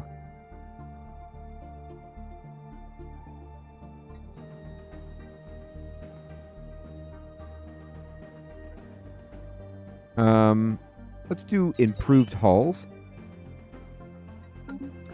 And then anomaly. So we actually are researching both anomalies. This guy needs a job. I really want to make him the governor at this station. But maybe I have to wait.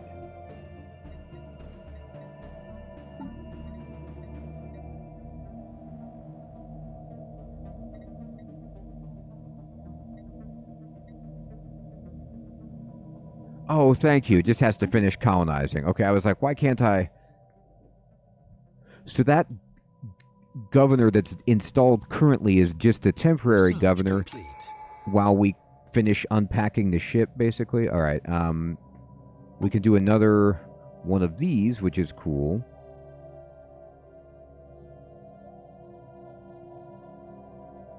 I guess I'll finish it, sure.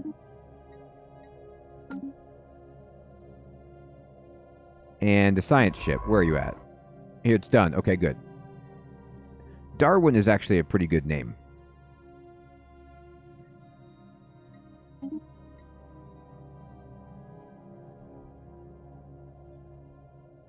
So the Incomp Scout, I'm going to send you... Can you hit this world over here? Oh, we have no intel, so they can't actually move there. Okay, well then can you hit this one? Oh, we need a scientist. Son of a... Alright. I have to wait for a second to gather Unity up to do that. I forgot about that. Okay, no problem.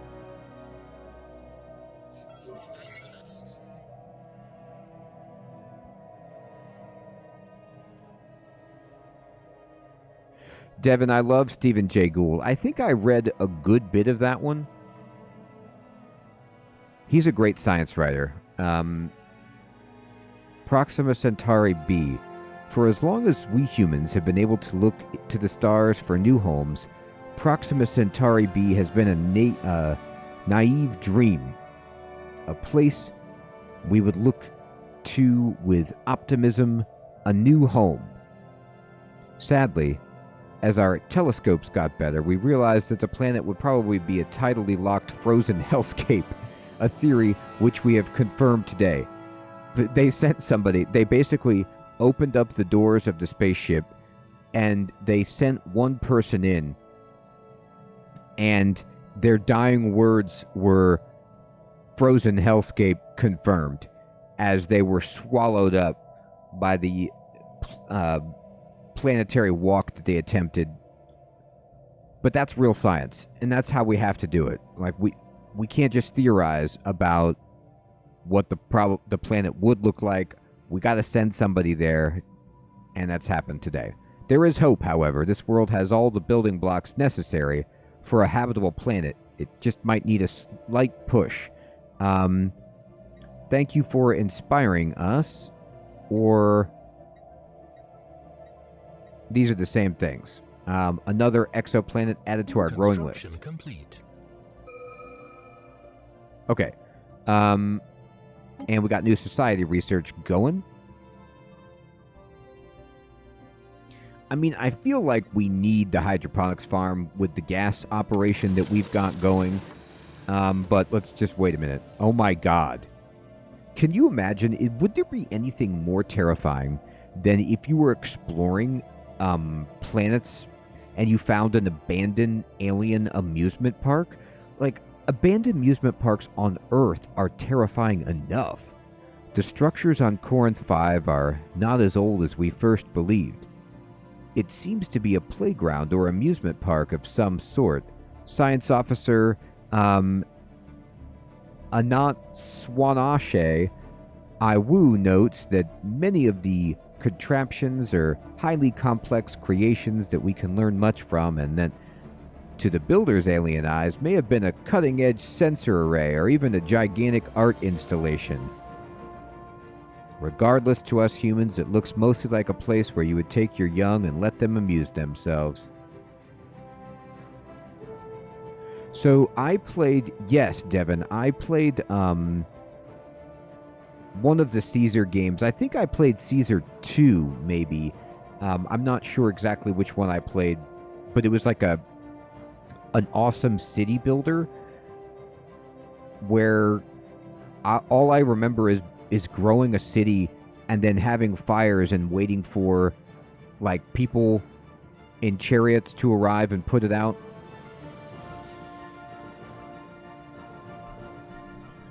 I think I actually bought it on Good Old Games a while ago because it was so much fun. Regardless, to us humans, yes, intriguing. All right, very intriguing. All right, we're going to research, boost up all research early. And let's see, this is going on. Anybody chilling? You're chilling? How could you be chilling? Let me queue up stuff for you. I never want to see you doing that again. All right, what can I do here? Gases. I mean, let me look at my gas situation. Like, are gases up here? I don't even see gases on my bar.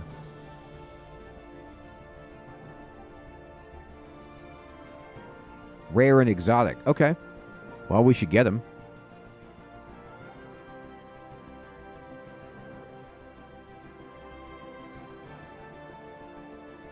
Oh, we need exotic gas extraction technology.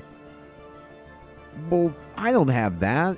Fiddle-de-dee. Ooh, look, there's a planet we can move to here, but I think it might require a little bit of love, as they were saying. Either way, I'm going to take the construction ship and send it over here. Oh, it's not even within our borders. Well, then we need to move it there and to build a starbase. Construction complete. Oh, that's awesome, Devin. I didn't realize that they had put it on Steam. I think I had to buy it on Good Old Games, so that's great to know. I really like to preferably own stuff on Steam just because usually the launchers, it all gets updates and you can get mods and stuff. Although Good Old Games is generally, the stuff works, and it's usually dirt cheap, but... Alright, let's see. This ship... Let me see you. What are you doing? You're just sitting there? I won't tolerate it. Do I need these energy tokens? Energy credits? It's an energy-backed currency. Well, we make 70 per... Is this per day? Month. Okay, so we actually do okay there, but... System survey. Planetary features on habitable planets are sometimes blocked, preventing their exploitation. Right. Clearing a blocked feature takes time and costs minerals or energy credits, but the free space often makes it worthwhile. Okay. Many blocked features require specific technologies before they can be removed, but the ones on our homeworld can be dealt with as soon as we have the credits to spare. Okay, so a question I have is, just as I'm feeling the game out, what number do you look for that's, like, registers high enough that you would justify sending a construction ship to modify? Like, is it too low, where you're like, that's not really worth it, that's a low priority? Or do you upgrade, like, every single thing if you're already there, just because it's worth it eventually? I mean, it's like, this is only a 2, but maybe I should be more... I kind of feel like, well, I should go over here because it's got bigger numbers.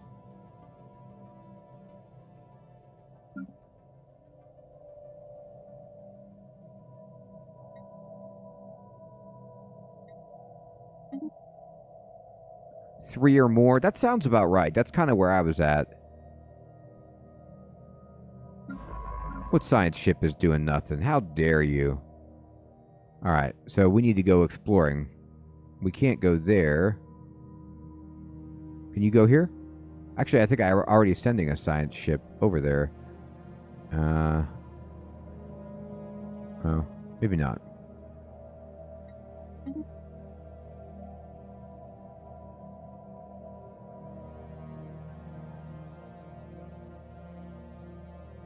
All right. And let me see. Let me just take a gander at my numbers. Ships without leaders. Oh, I have enough unity to get some ships, some leaders. So let me take my science ship here. And give me a leader. What do you got?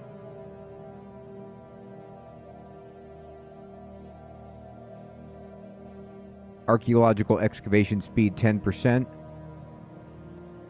All right, Ira, you're in. The dream of the scientist is to benefit society. Yeah, that's the goal. Don't mess it up. No pressure. All right, give me the other science ship. Oh, incompetent scout. You're doing your thing. Good.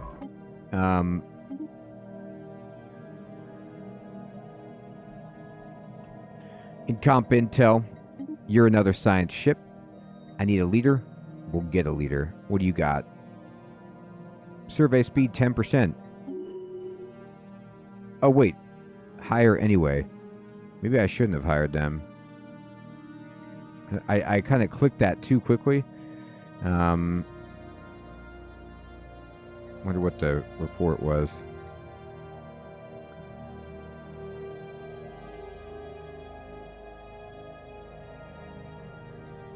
Go get it. Alright, great. Can you... Let me see you. Hit me. What can you do here? Hit me with a starbase. There you go. And where are we now? Oh, this is my new ship. It does not require a specialist. So, can you go over here? Alright, let's go.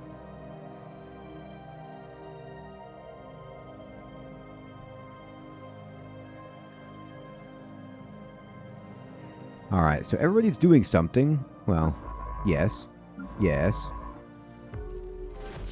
Encounter, uh-oh, in Escala. We've made first contact with mysterious aliens in the Escala system. For now, we have codenamed them Phantoms. That's a great code name. Until we can find out more about them. If they possess a language, we must decipher it in order to establish communications. Okay, we've made first contact with an unknown entity. Good. Alright, we need to work on the blocked features. We found 3 worlds. None here. Assigned an envoy or an envoy to learn more about them. Show first contact. Contact with a new entity, perhaps a space-dwelling creature or another empire. We can learn more about them by making first contact. Okay. We will need to assign an envoy to this mission. They will work to establish communications with the entity and decipher any language they may use. All right. Envoy. Who do I have? Are you good? I got no idea. All right. Yamazaki. You're on it. We hope you return. Good luck.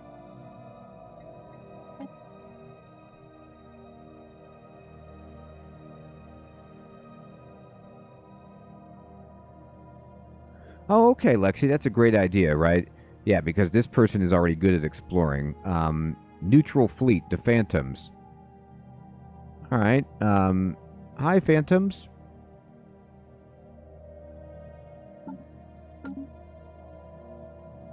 I'm sending an envoy.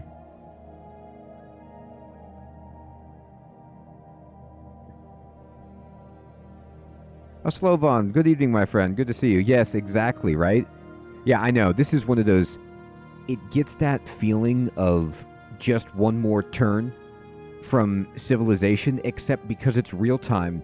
Just watching all of the bars fill up and, like, you know, kind of like Dwarf Fortress in that way, where you're just making sure that everybody is doing something, that there's nobody idling around, and then you realize that, like, you know, you've grown a beard that touches the floor, and, you know,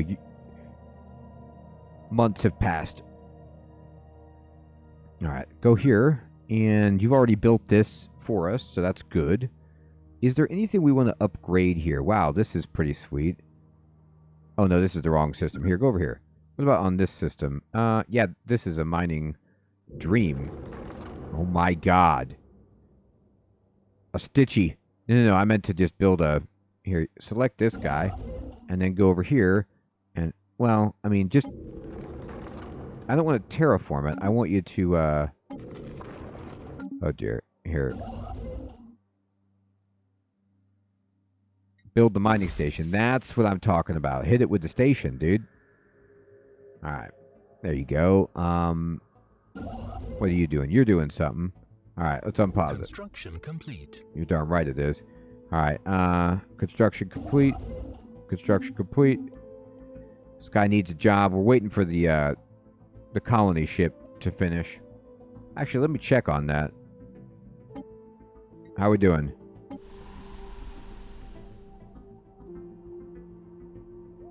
Is it done yet? Colonize the planet. Oh, it's so close. Our first Yes. extrasolar colony. We got This it. means that if our homeworld were to spontaneously combust, your species would no longer be rendered extinct. That is a comforting thought, wouldn't you say? Yes, that's a good way of putting it. Who programmed you? All right. So now we have Incompetent Prime is ready to go. And we're going to select a new governor, which is going to be this dude, because he's doing nothing. And I want that, finally, that indicator is cleared. All right, Andre, this is your chance. Do it. So currently we have this building, and we need to build some more. Correct, right? So what do we want? Let's see. Honestly, I feel like I need alloy for everything.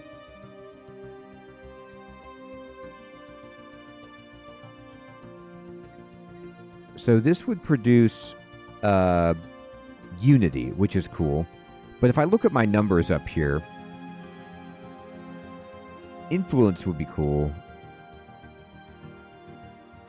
But no, I need more alloy. I'm just not happy with it. Hit me. And they also want entertainment. Oh, like commercial zones? Oh, hollow theaters. I see what you mean. Entertainers turn consumer goods into Unity and amenities. That's cool. Civilian industries. Good.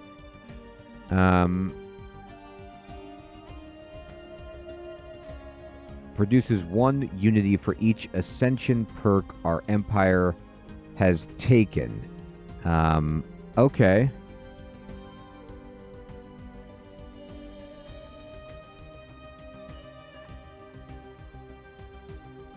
Autocathon Monument. Right. Administrative offices. Okay. Let's see what other choices we have here. Luxury residence. So this is housing +3 and amenities +5. Where is housing over here? Okay. Available housing. Pop housing needs -1. Does that mean that they don't need housing?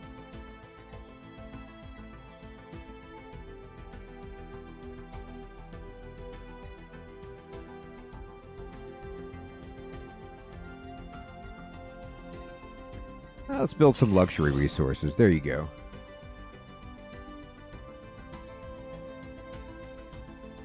There you go, everybody. Luxury. Construction complete. All right. And this ship is done building stuff. So let me check it out.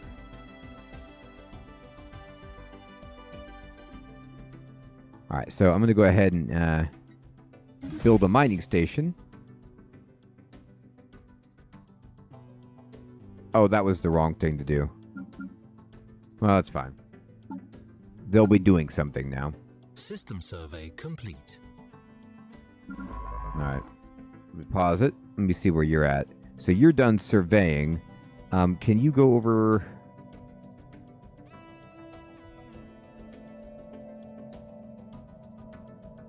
We don't have a route. Okay. Well, let me see. Where can you go? Can you hit this place? Survey it. Actually, survey this one instead. And then survey that one. The election screen is where we decide on a new ruler for our empire. Uh-oh. Valid candidates are picked from your current leaders, and they can be promoted to increase their support in the most democratic way possible, of course. Right. So what does this mean? Like, there's more support for this guy than for her? Look, I don't want to shake things up.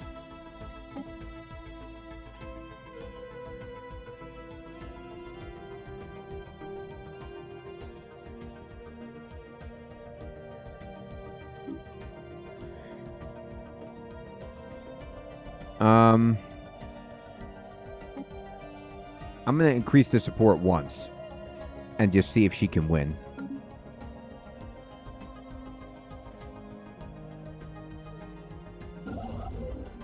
This ship, can you build me a starbase? Hit it. Starbase me. And you're done. So can you hit me with a starbase over here? You sure can. I love it. So, of course, I don't understand everything, but I like the music. I think the game looks good. And I'm just making this incompetent, wavy border even bigger. And I feel like, sort of, I have things happening. What are you doing? Are you done? You're here? Construction ship? How can this be your name?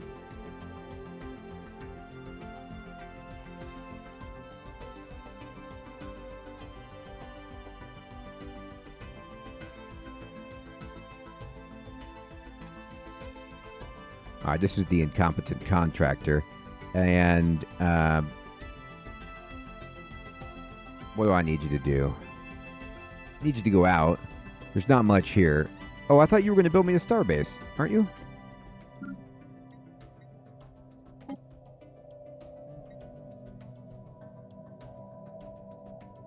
Is there somebody already here doing that? No? Anyway. Construction complete. Sweet. Something smells. Scans indicate the presence of a foreign, alien-made object on one of Estrian Vla's many frozen mountaintops. And they don't want to research it, what, because it's routine? God, this lady. Do it anyway. Ruler elected. Yes, she made it. A new ruler has been elected. Alright, good. I just wanted to keep the government intact. Construction complete. Perhaps unnecessary. Alright, what'd you do? You're done over here. So let me see you go. If you could, I wouldn't mind you go here. And then just go ahead and... a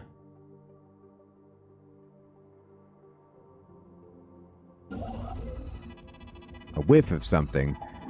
The Incompetent has recovered an elongated metal box from the surface of Estrian Vla. Clusters of small perforations on 5 sides lead Science Officer Winona Goodman to believe it is not a container, but some sort of aerosol dispersal device. It's a cigar box. Initial tests seem to confirm their suspicions, as trace aromatics still emanate from the object. A special project has been issued to confirm whether this might be an information-carrying device constructed by some alien race communicating primarily through the secretion and reception of atmosphere-borne chemical compounds. Smells. That's great. I think they need a colon here and not a semicolon. Malodorous indeed. Situation log updated. All right, build me a mining station. Do that. What are you doing? You're not doing anything? All right, this system is no good for you anymore. I thought you were going to build me a star... Oh, no, you did build a star base there. That was great. Your work on the star base will not be forgotten here. Go here. And then, can you hit me with a research station here? Yeah, research me. Great.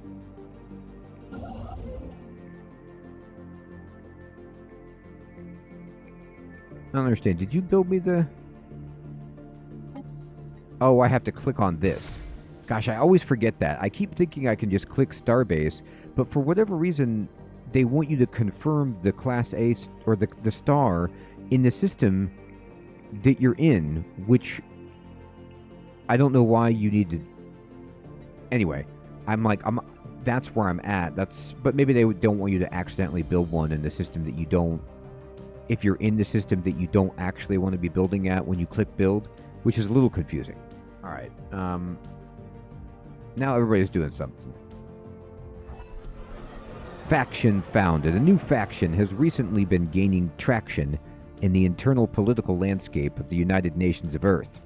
They call themselves Full Enfranchisement Society. All right. Their members work for equality and justice for all denizens of our empire. A disgruntled faction will be a source of trouble, but one that approves of the government's actions could prove useful. I will enfranchise you. You're enfranchised fully. They're like, well, that's all we really wanted. That's great. All right. So look at this. Let me zoom out. And if I go to the situation log, we're still investigating the Phantoms. We found no Cybrax artifacts. We've found 3 habitable worlds. We are working on making first contact. We need to get these blocked features out, and that's a science thing. And we are doing an olfactory study, which sounds like a great and fun study to do. And as far as victory goes, looks like we've dropped down from rank 7 to rank 13. And look at this. Look at the points of these other organizations. They have like 40,000. I'm like, I have 600 points. Hello. So I'm not doing great. However, I am learning the game and having fun, which is important. Everyone, it is indeed my bedtime. I want to say thank you so much for coming out to the stream and helping me learn to play Stellaris. I will be playing this more as I try to learn more of it, so you can see me ruin empire after empire, but learn the systems. I hope you all have an excellent evening or day. We'll be playing some RuneScape tomorrow if you're interested, in Sunless Sea on Thursday. Lexi, Crab, Emprisk, Oslovan,